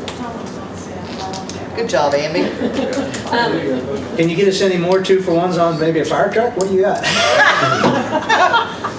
Jerry might need a tractor or something. There you go. I like this. This tractor's six. The only other thing, your expenditure and revenue reports in the packet. Of course, we spent more money in June than we brought in revenues, but at the end of the year, we're catching up on all those bills that are dated June. We want to get those out. And we did have 3 pays in June as well. For the year, what was the excess revenues over? Okay, well, we've got a budget revision I want to talk to you about, so I can do that now if you want. Go ahead. Oh, okay. All right, so in the package, you've got, state requires you to do budget revision on coal tax and general fund in July. And coal tax is due before your next meeting. You could actually hold off on your general fund one until the 20th if you want to, because it has to be in by the 30th. In your packet, you're going to see a couple worksheets. I'll just tell you the coal tax one because it's going to be the simplest. We estimated very low, 1,000 balance on hand. We actually ended up with $14,000 in that checking account. So I have allocated that $13,000 towards the street department supplies. In coal tax, you pretty much have to use it for your streets. So that's set in their budget under supplies. All right, now the general fund. Okay, as you heard, you came in July 1, 752, 345. We estimated the balance on hand is 650,000. But, so that means we got $102,000 to allocate. All right, so what I built in this worksheet here, I think you'll agree with, the facade grant. We had 4 approved facade grants that are going to total about $9,300. Those people didn't have their work done in our fiscal year for us to expense it, so I rolled that over into this one. So I would increase the facade grant by $9,300 so that those people can be paid once their work is completed, their match of that facade grant. In the police department, they collected $30,000 in seized funds for drug money, and it has to go back to the police department according to the prosecutor, and he gave them some suggestions on how he wanted it spent. So I increased that equipment line item because they're getting some cameras, some surveillance equipment, and guns. They're getting some new guns. So I added that to their new equipment to cover the seized funds that we collected in June. A small one, engineers training. Y'all removed all of the travel out, and I had been taking engineers training where he goes to FEMA classes, which we get reimbursed for, but I still have to expense it. And some of his accredited trainings that we divide amongst all the departments, but I put $1,500 in there to cover his travel, since I don't have any travel in mayor's office and council anymore. Street supplies. I added $21,000 in there because of Jawbone and Trader's Alley wasn't quite complete yet. Jerry kind of estimated around $20,000 it might cost to finish up that project that was started but not completed. Added $21,000 to theirs. Safety complex. $42,000 was allocated from council last year to go to that project, and it's not complete either.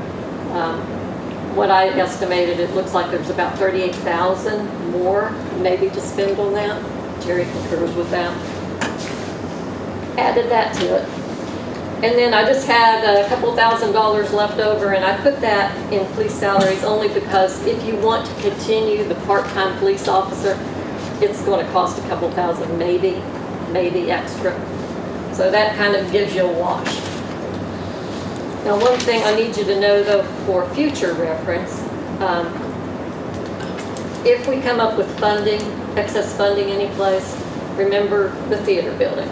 We've got $10,000 already budgeted in there, but keep that in mind. We didn't allocate anything in the budget for the parking lot or the sidewalk for Stalker. $29,500 is what that's going to be estimated at. I'd said cruisers, but if you're authorizing those cruisers, I think he'd asked for 3, but he's going to get 2. So,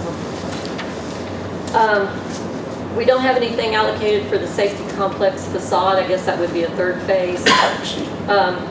We haven't repaid anything on municipal stabilization. And then I'll give you a little good news that you already know about. You do in your budget have some contingency funds that you can allocate when you need to, or when you want to, $51,637. So that's your contingency fund if you need to reallocate something. The one thing about contingency I just need you to be aware about is if you decide to use that money for something, I need to know about a meeting ahead of time so it can be put on the agenda for a revision, because you have to reallocate that to the department properly, that you, like, if you want to go to street department, I have to put a revision that in the street department's budget. So, that's it in a nutshell. That's it in a nutshell. I have a question. I'm looking at Stockton, where's the parking lot gonna be? It's got that little skinny one here, and then you got that skinny one over there.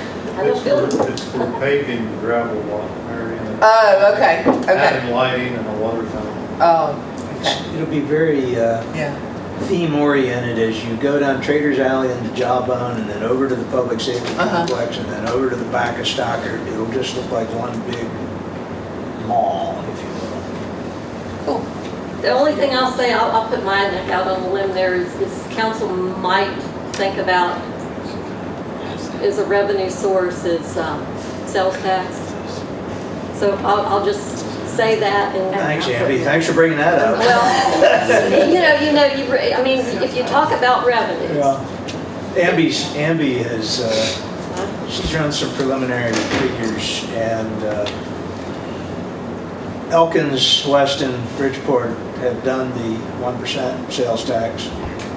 And you project, I believe, if we did a 1% as our sister cities have, it would generate about 1.2 million approximately. And if we did a 0.5%, which nobody else has done a 0.5% that I know of, it would generate another 600,000. Is that a correct guesstimation? With the 0.5%, I estimated about 400,000. 400,000. And you know, you can only, there's certain things you cannot tax. It's not on the agenda for action. We're not gonna, it's just for discussion. No, Do you want it in the minutes or not? I'm just telling you revenue sources that. So could you repeat the dollar amounts then, please? I would rather give you those that I actually calculated than throw a number out there. Okay, then I will wait. Yeah. And we'll continue this discussion. Let's not get alarmed about it. No, I don't like anybody to be alarmed, Yeah. but, you know. You're doing what you're supposed to do. Simple as that. Well, we've talked repeatedly about Yeah. the analysis of revenues and expenditures Yeah. long-term, and that's just another source for us if we need it. But the deal is you want to be able to, do you need it, and why do you need it? Yeah.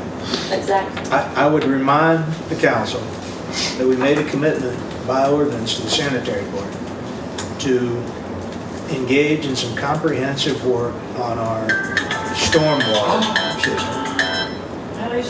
And the amount we were banding about was between 120 and 150,000 a year. And we've only dedicated $50,000 to that out of the general fund. So if those guys are going to do in this next fiscal year, $120,000 to $150,000, we are short somewhere between $70,000 and $100,000 on that matter alone. So those are the kinds of decisions as this new fiscal year unfolds, we're going to have to consider what we fund and how we fund it. No alarms,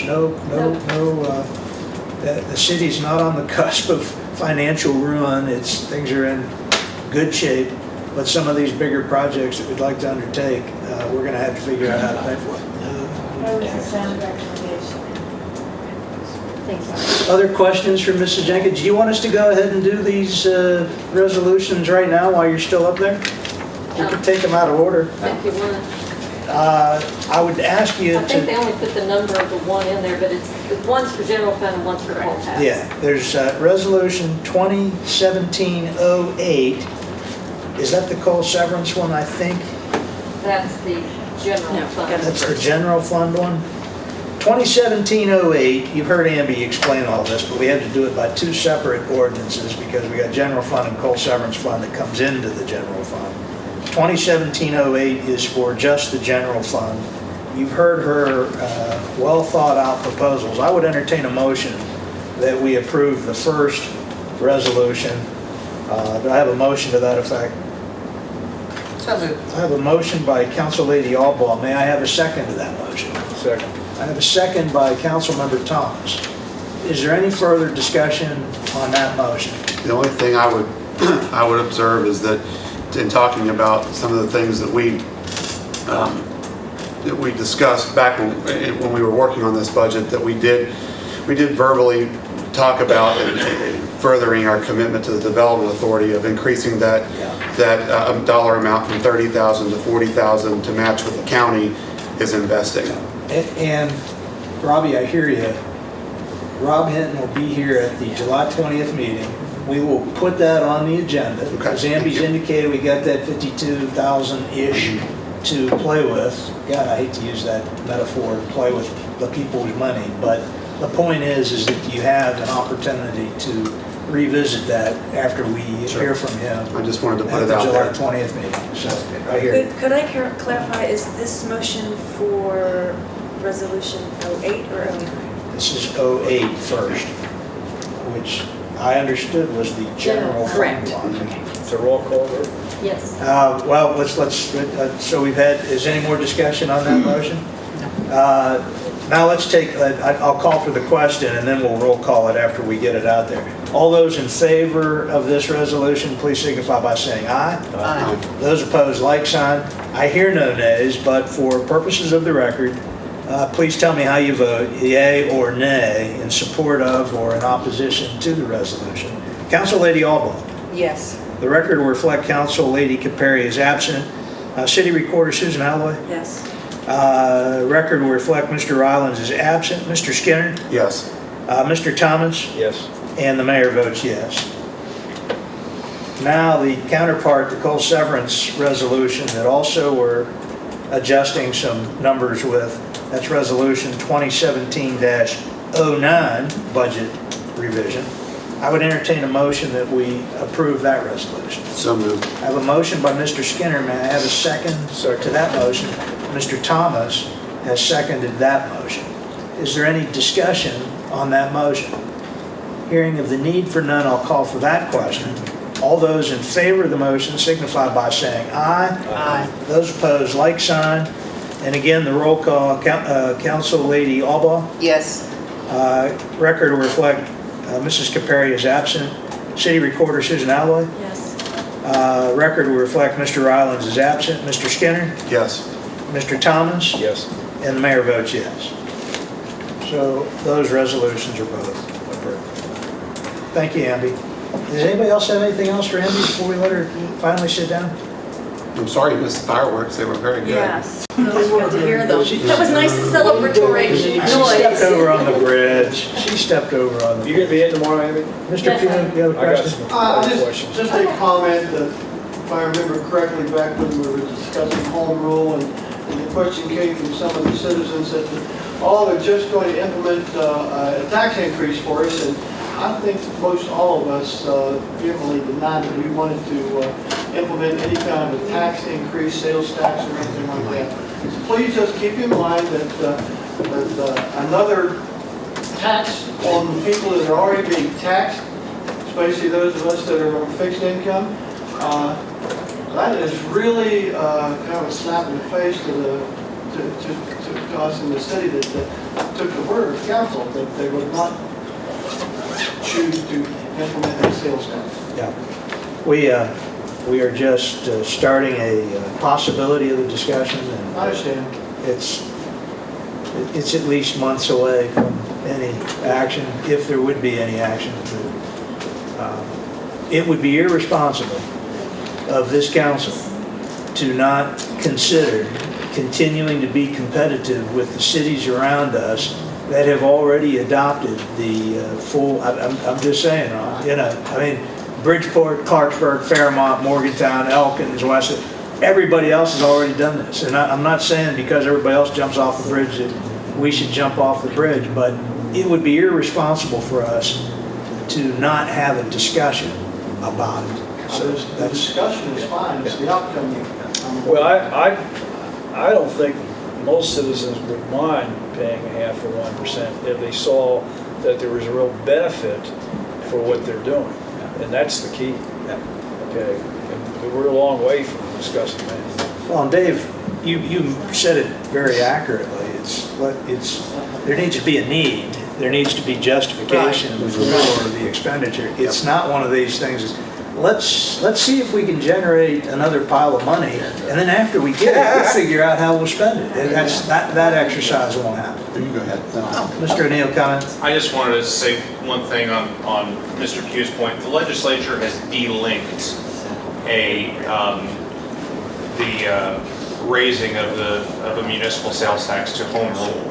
It used to be that had to be done through home rule or through elimination of your B&O. Right. And with the revisions with the latest changes to home rule, the legislature has eliminated that requirement.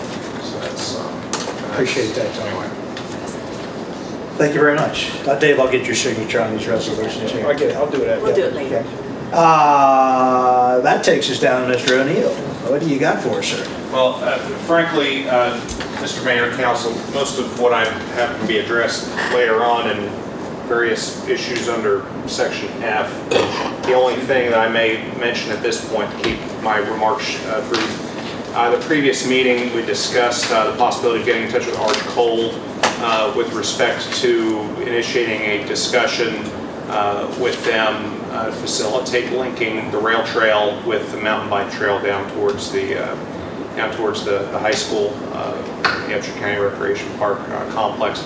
I have made contact with an individual at Arch Cole, and while there's certainly not, he wasn't about to give me any kind of commitment, yeah, we'd love to, get involved with this, over the phone. He did commit to meet and discuss what our plans are, what the needs are, and then they would be in a position to evaluate what their needs are with respect to the given property at issue. So I would suggest that possibly you and I and Mr. Fetty prepare a presentation of some kind for this individual, who's Vaughn Miller with Arch. He's out of their Grafton operation. He's responsible for land management. They've closed the office in Morgantown with the previous contact I had out of Cranberry Square, but We want to include Jerry Arnold, of yes, course. absolutely. But in any event, I'd like to just want to report to council that Arch has responded favorably to the concept of a meeting, although they are not prepared to Say yes. say yes or no, or indifferent to the outcome that we're seeking. I'll treat them to a terrific lunch. Okay. Thanks, Tom. Anything else for right now? I'll You're gonna come back. Wait till item F? F, yeah. Okay, thank you, sir. Correspondence and information in your packet. You have a couple of things pertaining to the next round of applications for money with the West Virginia Cultural Facilities Program. D2 is premature. We are still tweaking the First Energy Foundation letter. I will tell you that I hope at the July 20th meeting we may be in a position to make a public announcement about the first round of culture and arts rather, the grant application that we did several months ago. D3 is the notice of early closing of city facilities. We're going to try to close as much of our stuff up at 2:30 a week from today so that our employees can attend the rededication of our municipal water plant at 173 Wood Street. As you all know, we had been long planning to secretly and surprise him. Harley Brown, we were going to honor him with the naming of the water plant, the Harley A. Brown Water Plant. We lost Harley on March 21st, so we're going to continue to honor our pledge, and it's going to become the Harley A. Brown Memorial Water Plant as of next Thursday. So as many of our city employees as possible, we're going to try to get everybody down there. It's also an announcement to the public. It should be a great day for Buckhannon. It's also, by the way, recognizing nearly $3 million worth of improvements to our waterworks system, which is something to celebrate, even without the renaming of the plant. But adding Harley to the mix just kind of is the cherry and the whipped cream on top. So you've got that in your packet. There's a proclamation for one of the recently relocated back home exchange students. There's a letter to Robert Osborne. There is some information stuff about the Upshur County Airport that is scheduled to receive some additional federal grant money for safety work. I was going to ask Council Member Rylands to comment about that, but we have in our midst another member of the Airport Authority. Mr. O'Neill, do you want to tell us anything about the good news on that grant? I believe that grant is earmarked for a conversion of a portion of the snow removal equipment building into a terminal, a visitor reception area until we're in a position to build a more permanent structure on the Do you site. remember what the amount is, Tom? $67,500. I guess what I'm getting at with this is that's another excellent improvement for our community. We heard about the 2,800 for the dog park. Rob Hinton was going to tell us about the $2.5 million award for broadband. There's some good things happening in Upshur County. Well, we're certainly grateful to Senator Capito for securing that. Absolutely, absolutely.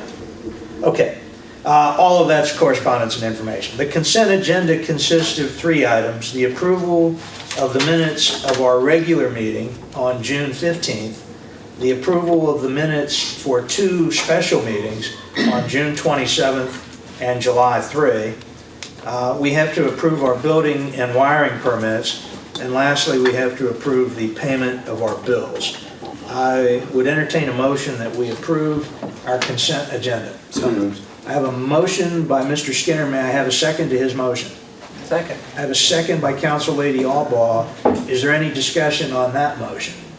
Hearing of the need for none, I shall call for the question. All those in favor of approving the consent agenda, please signify by saying aye. Aye. Those opposed, like sign, motion carries. Which takes us down, we've got several items under strategic issues for discussion and or vote. We've already done F1. F2 was Council Lady Capari's request for additional funding for downtown holiday banners. I would encourage us to wait until she is here at the next meeting to defend her request. Does that set well with everyone? Yep. So we'll add that to the agenda for July 20th.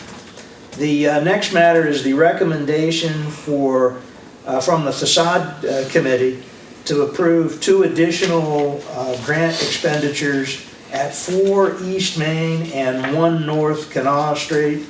I would entertain a motion that we adopt the recommendation of the Facade Committee. So I have a motion by Mr. Thomas. May I have a second to that motion? Second. I have a second by Council Lady Albaugh. Is there discussion on the motion?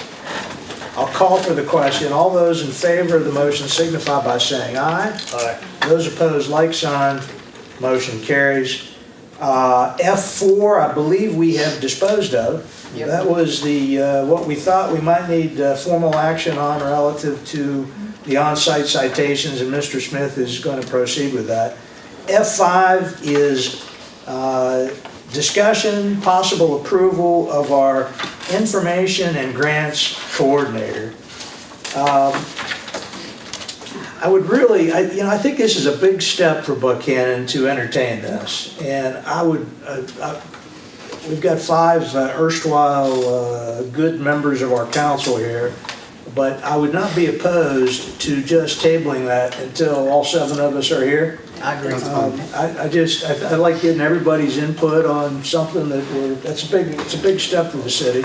So if nobody's got any objection, I don't know that we have to have a motion. We'll just table that until the July 20th meeting. And Amby, will you help remind me to put that on the agenda for July 20th? F6 is the request to approve our fire chief attending the National Fire Academy. Is that over in Maryland, I'm thinking, Amby? I know it's in the packet. I should have looked at it. I apologize for not reminding myself about the particulars. I think it's in Maryland, and I think it's in September. Jim Townsend wants to go to that. I believe that the tuition is paid by the entity. There might be a little travel expense involved in the week or so that he attends this. He would be going by himself. Sounds like something that would be in keeping with our possibly seeking national accreditation, opportunity to learn some new tricks of the trade, so to speak. I would be happy to entertain a motion that we approve our fire chief attending that academy. So moved. I have a motion by Council Lady Albaugh. May I have a second to the motion?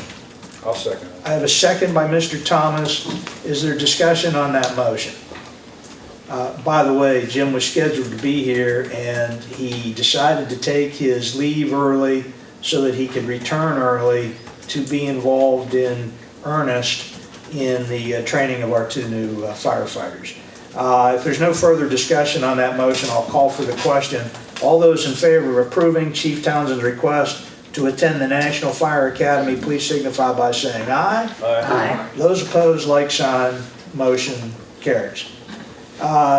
Next is more of a discussional matter. During my 3-year stint as the town attorney, there were a couple of times during that period of time that the Fire Civil Service Commission and the Police Civil Service Commission revised their internal operating rules and regulations. In the last several years, there have been Supreme Court of Appeals decisions that have made it very clear that the only evaluational data that can be considered by fire and police civil service commissions is based upon competitive examinations. We previously had an interview component which allowed there to be scoring, which influenced the list of eligibles that would be certified by the commissions. That would appear to be in contradiction with the Supreme Court of Appeals rulings. So my recommendation, Is it state? the West Virginia Supreme Court of Appeals, yes. My recommendation to the council is that we send the strongest recommendation back via our city attorney, Mr. O'Neill, that our rules and regulations for those 2 sub-agencies of the city, Fire Civil Service Commission and Police Civil Service Commission, extract that interview component. We do the interviews here after the list of eligibles is certified. It shouldn't be part of the formula in determining the list of eligibles. May I have a motion to that effect? So moved. I have a motion by Council Lady Albaugh. May I have a second to that motion? Second. I have a second by Council Member Skinner. Is there any discussion on that motion? Hearing of the need for none, I'll call for that question. All those in favor of the motion, please signify by saying aye. Aye. Those opposed, like sign. Motion carries. Tom, I'll be glad to work with you as a messenger to, what we'll probably do is have a combined meeting of the Police and Fire Civil Service Commissions so that we just have to go through the explanation for why we are encouraging the revisions to those rules and regulations one time as opposed to twice. F8 is a request by our police chief to implement psychological testing as part of future hiring processes. Matt Gregory, when I first had that discussion with him, was a little antsy about it. He said he wanted to check with surrounding agencies, and it's virtually Elkins, Bridgeport, Morgantown, Charleston, other places are already doing this. There will be a little more cost factor associated with the administration of a psychological test for future potential hires of our police department, but it comes with Chief Gregory's recommendation that we begin to start down that path of requiring psychological testing of future police officer candidates. I would entertain a motion that we take this back to the Police Civil Service Commission as well and modify our practices to, in the future, not with respect to our pending hire right now, but in the future, to integrate psychological testing as part of the process. So moved. I have a motion by Mr. Thomas. May I have a second to that motion? Second. I have a second by Council Lady Albaugh. Now is there discussion on the motion, and Mr. O'Neill has his hand up? Well, I would just state that I would anticipate if the motion were to pass, that this would be part of the revision to the police civil service rules. It would just be a That natural. would only make sense, wouldn't it? Right. Yeah. So we've got a couple of things we're coming back to the commissions, I guess we'll call it the joint commissions, huh? Sounds like a federal term now, but anyway. I have David made it. Mr. Thomas made the motion and Mrs. Albaugh seconded it. Is there any further discussion on that motion? Hearing of the need for none, I'll call for that question. All those in favor of the motion signify by saying aye. Aye. Those opposed, like sign, motion carries. F9, update and consideration of restrictions regarding compact backhoe and construction services. You might recall, Mr. O'Neill filed a complaint recently in magistrate court due to not one, but 2 breaches by this contractor of our city water system. In the interim, while we have been awaiting service or process of this complaint upon this defendant, there has been a 3rd substantial breach. 3rd time. Sandy Avenue. You want to fill us in on the details and your proposal as to how we proceed? Well, if you want the details on the new incident, I'd defer to Jerry, but as far as seeking, assuming that he would not, make the city whole as far as cleaning up his mess, we would file another suit instead of amending the existing complaint. If we amended the existing complaint, we would then get kicked into circuit court. Because the magistrate limit is $5,000 and this would take us over that limit. So if we file a separate suit, we get to stay in magistrate court, right? Yeah, and it's just simpler, quicker, and just preferable that way. So we'll do that. We're also going to seek other extraordinary remedies to prevent incidents like this happening again. Up to and including the potential of seeking to revoke Mr. Myers' contractor's license. I'd like to involve Jerry in this conversation. What happened? Well, this guy, this same fellow did not contact Ms. Utility, as I understand it, and dug into the ground and broke one of our water lines. Is that correct, Jerry? The first instance, he dug in and pulled 4 services from a main without contacting this utility. He did an emergency locate after that. And before the locate was done, after the 4 services were reinstalled, his employee dug into the same 4 services again and tore them out on the same weekend. And then just last week, again, there was no notification from this utility to dig, and he dug into a 6-inch main, and an estimated 400,000 gallons of water was lost. A boil water advisory had to be issued because there was a sewer line in close proximity with the water main. So again, it's just blatant disregard for that. Exactly. So that's kind of it in a nutshell there. We need to make it clear, this has been going on now for 15 months. Yeah, you're right. March, April last year. I think we ought to revoke the license. Well, we don't, I mean, he doesn't seem to care. That's the question that we have that I will address to Tom. Is there opportunity concerning future projects as he may or may not apply for a permit, license, whatever with the city?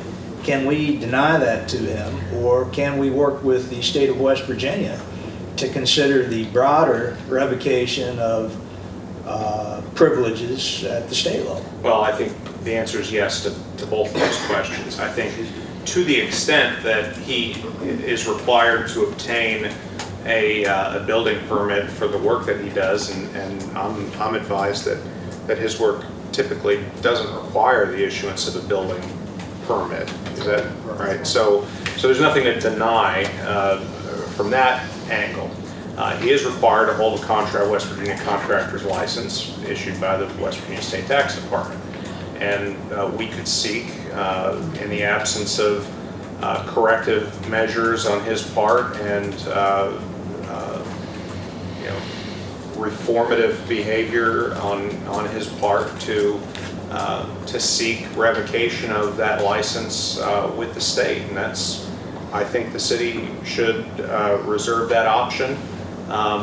Obviously, if we, I mean, you know, the city should not have to take this individual to magistrate court every time he goes out on a job.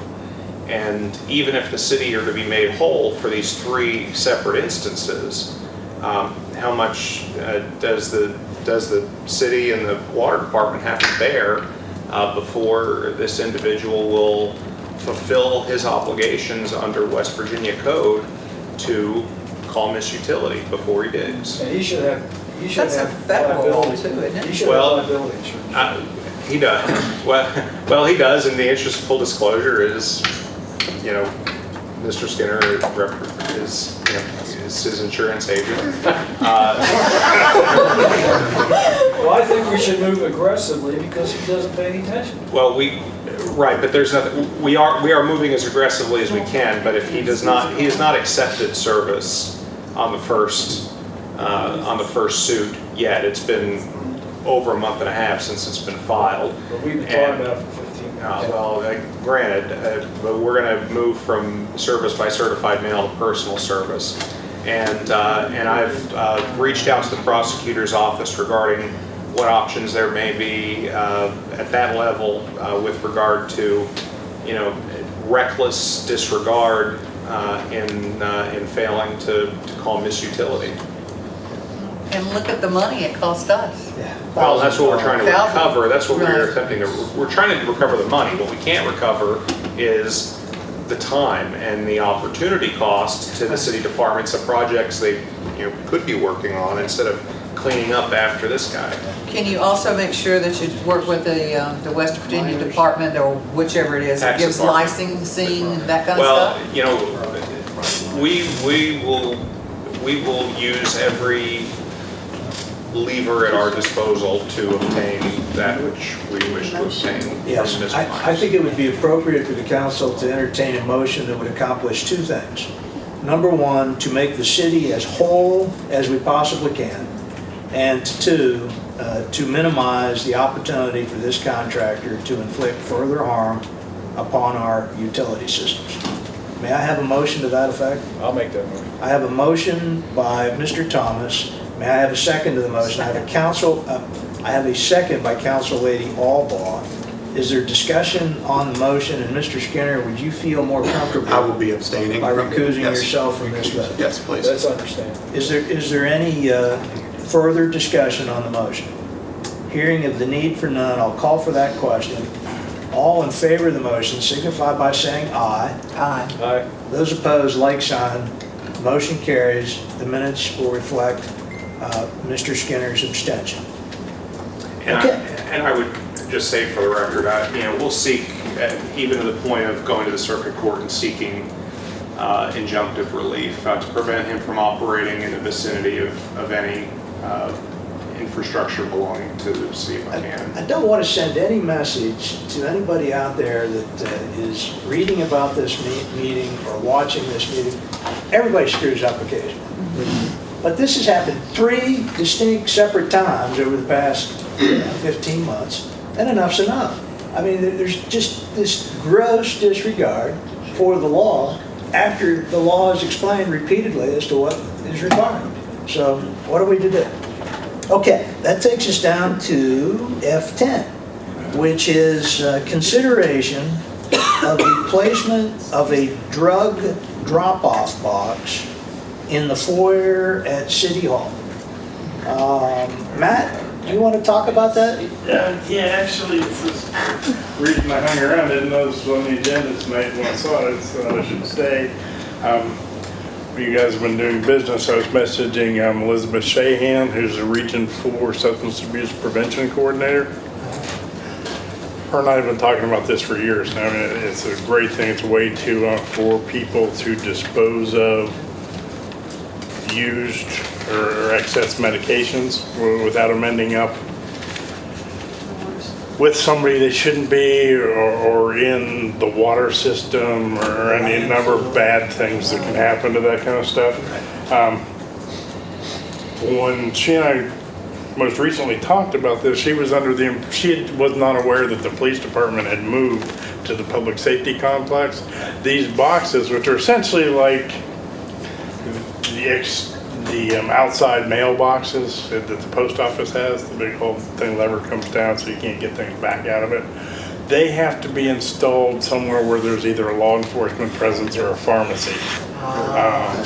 City Hall wouldn't work, but it could be installed at the public safety complex.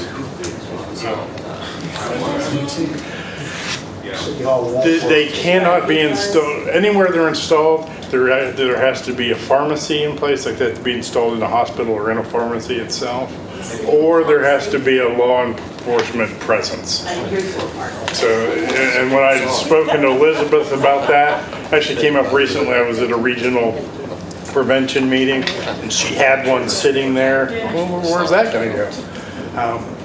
At the time, she was not aware that the police department had moved, so when we talked about City Hall, she thought the police were still here and didn't know that they were across the street. Andy had expressed concerns Both of them, about space and stuff like that. You don't know what traffic you're going to generate, that, not the people bringing the drugs in for disposal. The people You trying might to. be trying to access. People who know that they're here. Yes.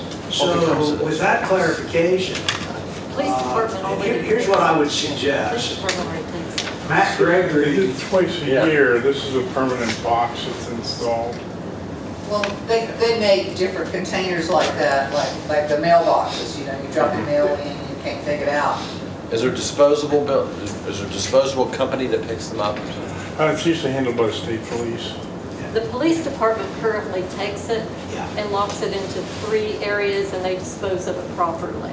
can we, Matt Gregory will be here at the next meeting. Can we table this for further discussion to get clarification from Matt Gregory there's no urgency on this, is that right? No, we've been talking about this for years. Does that sound acceptable to Take a breath, council, that we man. let Matt Gregory weigh in at the July 20th meeting? Okay, we won't take any action on it, we're just gonna table F10. We'll add it to the agenda for July 20th. And then F11 is my screwy idea. What I would like us to consider doing, other states have done this, but I'm not aware of any place in West Virginia, not to say that it might not exist. There are a half a dozen developable, buildable lots within a stone's toss of my house on Main Street. And if you drive through Buckhannon, there's a lot of other places where there are vacant lots. What I would like us to consider doing is establishing a developable lot registry. You give an address to where these lots could be viewed. Vince Smith, I should have asked him to weigh in before he left. He and I talked about it. He said, you know, not everybody in the world wants their lot developed, and we're not pressuring people to develop lots. We're simply identifying properties that would be a source of development, because if we have nice houses upon these vacant lots, it increases our tax base, it increases the density of our neighborhoods, which are good outcomes. So I'm not asking us to do this tonight. I'd just like to start a discussion about the virtues of it. And let's put it on the agenda in the future for discussion. And I'll be happy to talk to anybody individually about it. But do you see what we're trying to accomplish if we do this? Encouraging people to develop their vacant lots. No actions necessary. That takes us down to comments and announcements. And first up is Council Lady Albaugh. I don't have anything at all. Well, I don't have a date yet. Make something up. Okay, we appreciate it. I don't have a date yet, thank you. Mr. Rylands and Mrs. Capari aren't here. Mr. Skinner, you're next up. Well, even though she's not here, I want to thank her for a job well done Friday night. I got to serve in the dunking booth, and Mayor, you got me among other people. First shot, I dropped Council Member Skinner like a bad cold. Just boom, down he went. He was bragging about his time coaching Little League, and I thought, that was a long time ago. You're really old now. That's right. And he's still got it. First try, down I went. So. But, try another one? Where were you? I would have taken you down too, Pew. And I would have paid, I was paying people, several other people were To too. go for Rose Clutter. To go for Rose Clutter, and Yeah. it broke down. I broke the booth. That fastball still has it. I mean, just, Let's not get carried away. No, but I think she did a great job. The fireworks were wonderful. I had a good time taking pictures of those, and I know a lot of other people did too. I do want to thank Jerry for clarifying the issue with Lurch. I received 6 phone calls last Thursday morning with a couple people a couple of them out irate with why it looks the way it did and who did this and who paid for it and why is this happening. So I came down and talked to Amby and I said, I can't get anything done today because of Lurch. So, but I do, we have Lurch and I think it's a nice addition to downtown. But I do think we need to be cautious in how we decorate him. I think he needs to stay Ted Cassidy for no other reason maybe but for the fact that we want to respect his family. We want to make sure, because they do live nearby, Morgantown doesn't decorate Don Knotts and, so they have a statue of him up there. Based on what I've heard around the community, and people have asked me to bring this up, and so I'm just sharing concerns that Lurch needs to be kept as Ted Cassidy and not a bunny rabbit and welcoming people to the Strawberry Festival. Although some of them, aren't too decorative, a lot of people feel that it would be more respectful to the family and to him if we were to keep him as Ted Cassidy all year round and let him be. But I just wanted to share that, but I do appreciate Jerry clarifying that, and that's all I've got. well, thanks, Mr. Skinner. Next up is Mr. Thomas. I think with the comments that Robbie was saying about Ted Cassidy and Lurch, I think we as a city have to be very careful about process and procedures. And sometimes our exuberance gets ahead of ourselves sometimes. And, David, your heart's in the right place, and you got a tremendous amount of energy and ideas, but I think we need to have a process oftentimes that we're not having right now. I like most everything we're doing as a city. I think we got a lot of good things going. But I worry about some of the unfinished business that we need to talk about. I want to have an opportunity sometime to throw out a bunch of ideas, which, we've never been discouraged from doing that. But, I'd like to see maybe a revisiting of the city charter at some point in time for the future. We're talking about another position that would be interesting for public information and grant writing and capital campaign and so forth. That's a pretty big investment if we do it. What are some other things we should be doing? I think we ought to have term limits, consecutive term limits. I think our country would be a lot better off nationally if we had that. But maybe that's something we should do for the city, that you can only have 2 terms consecutively. You have to sit out a term unless you're doing different ones. I also thought it was a good idea not to pay a board member if they don't make a meeting. We always need to save money here and there, and is that something we ought to consider? But what is the avenue where we can, we had a discussion about cultural expectations for law enforcement about 2 or 3 council meetings ago. Pretty interesting discussion with Tim Reese and C.J. Rylance. And those are conversations, David, that I think we need to continue with to, as you say, really enhance the city, because we're doing some really nice things. And I think we need to continue.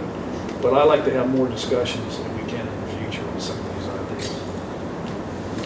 Okay. Keep up the good work. Dr. Susan Allen.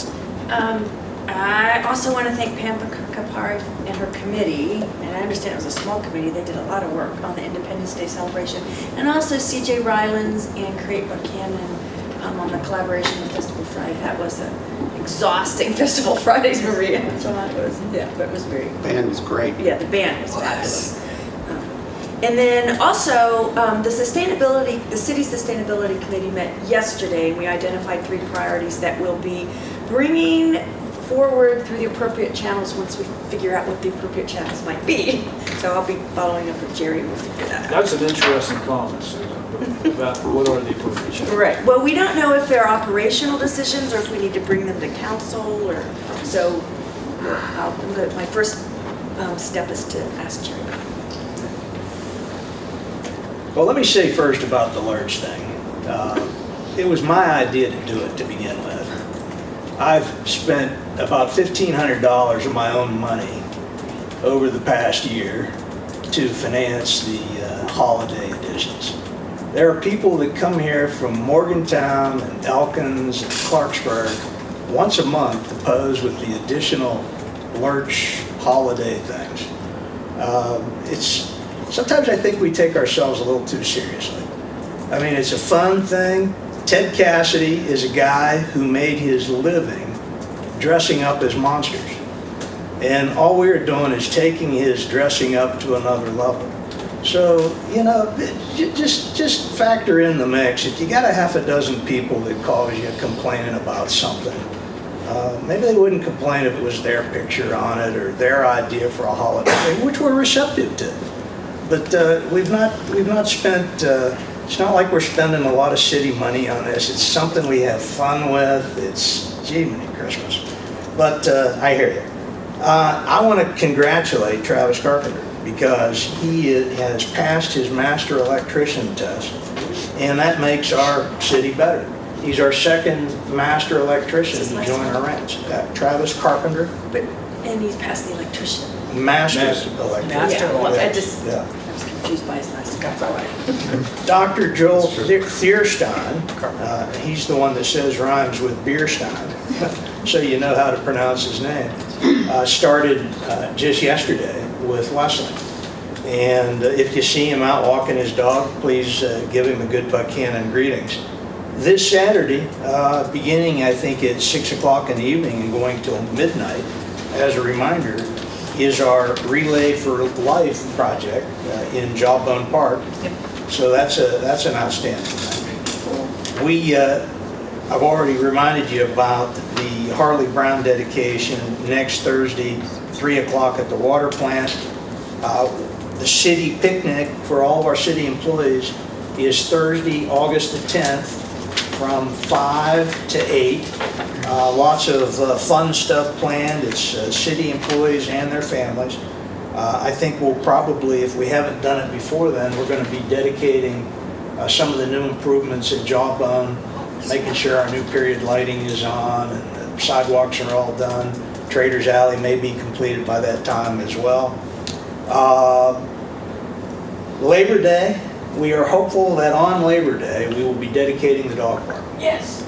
So that's the plan. We've got some details to attend to. We got to move a good ginormous pile of dirt out of the way, which we're partnering with Tim Critchfield to accomplish that. He's feeling better. That's great. It's his birthday today, too, so happy birthday to Tim.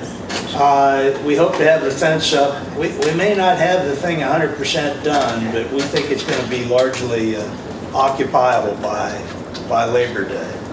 It seemed like there was one other thing. We're looking at a Fall Fest event. Jerry's trying to work out the particulars with Gamble Amusement and Shane Turner. Remember last year at the end of September we celebrated our bicentennial. We'd like to try to do something to close out summer and bring fall on each year. And this year, instead of having fireworks again, which we just had, we're hopeful that Gamble Amusement will return to the Jawbone public safety complex area with the carnival, and we'll tie it in with fun stuff for all the kids. Finally, I'd like to promote something new.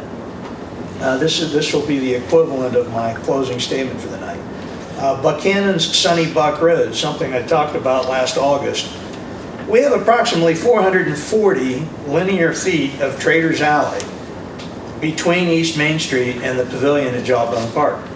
The city is paving, curbing, and stamping a brick imprint into the asphalt.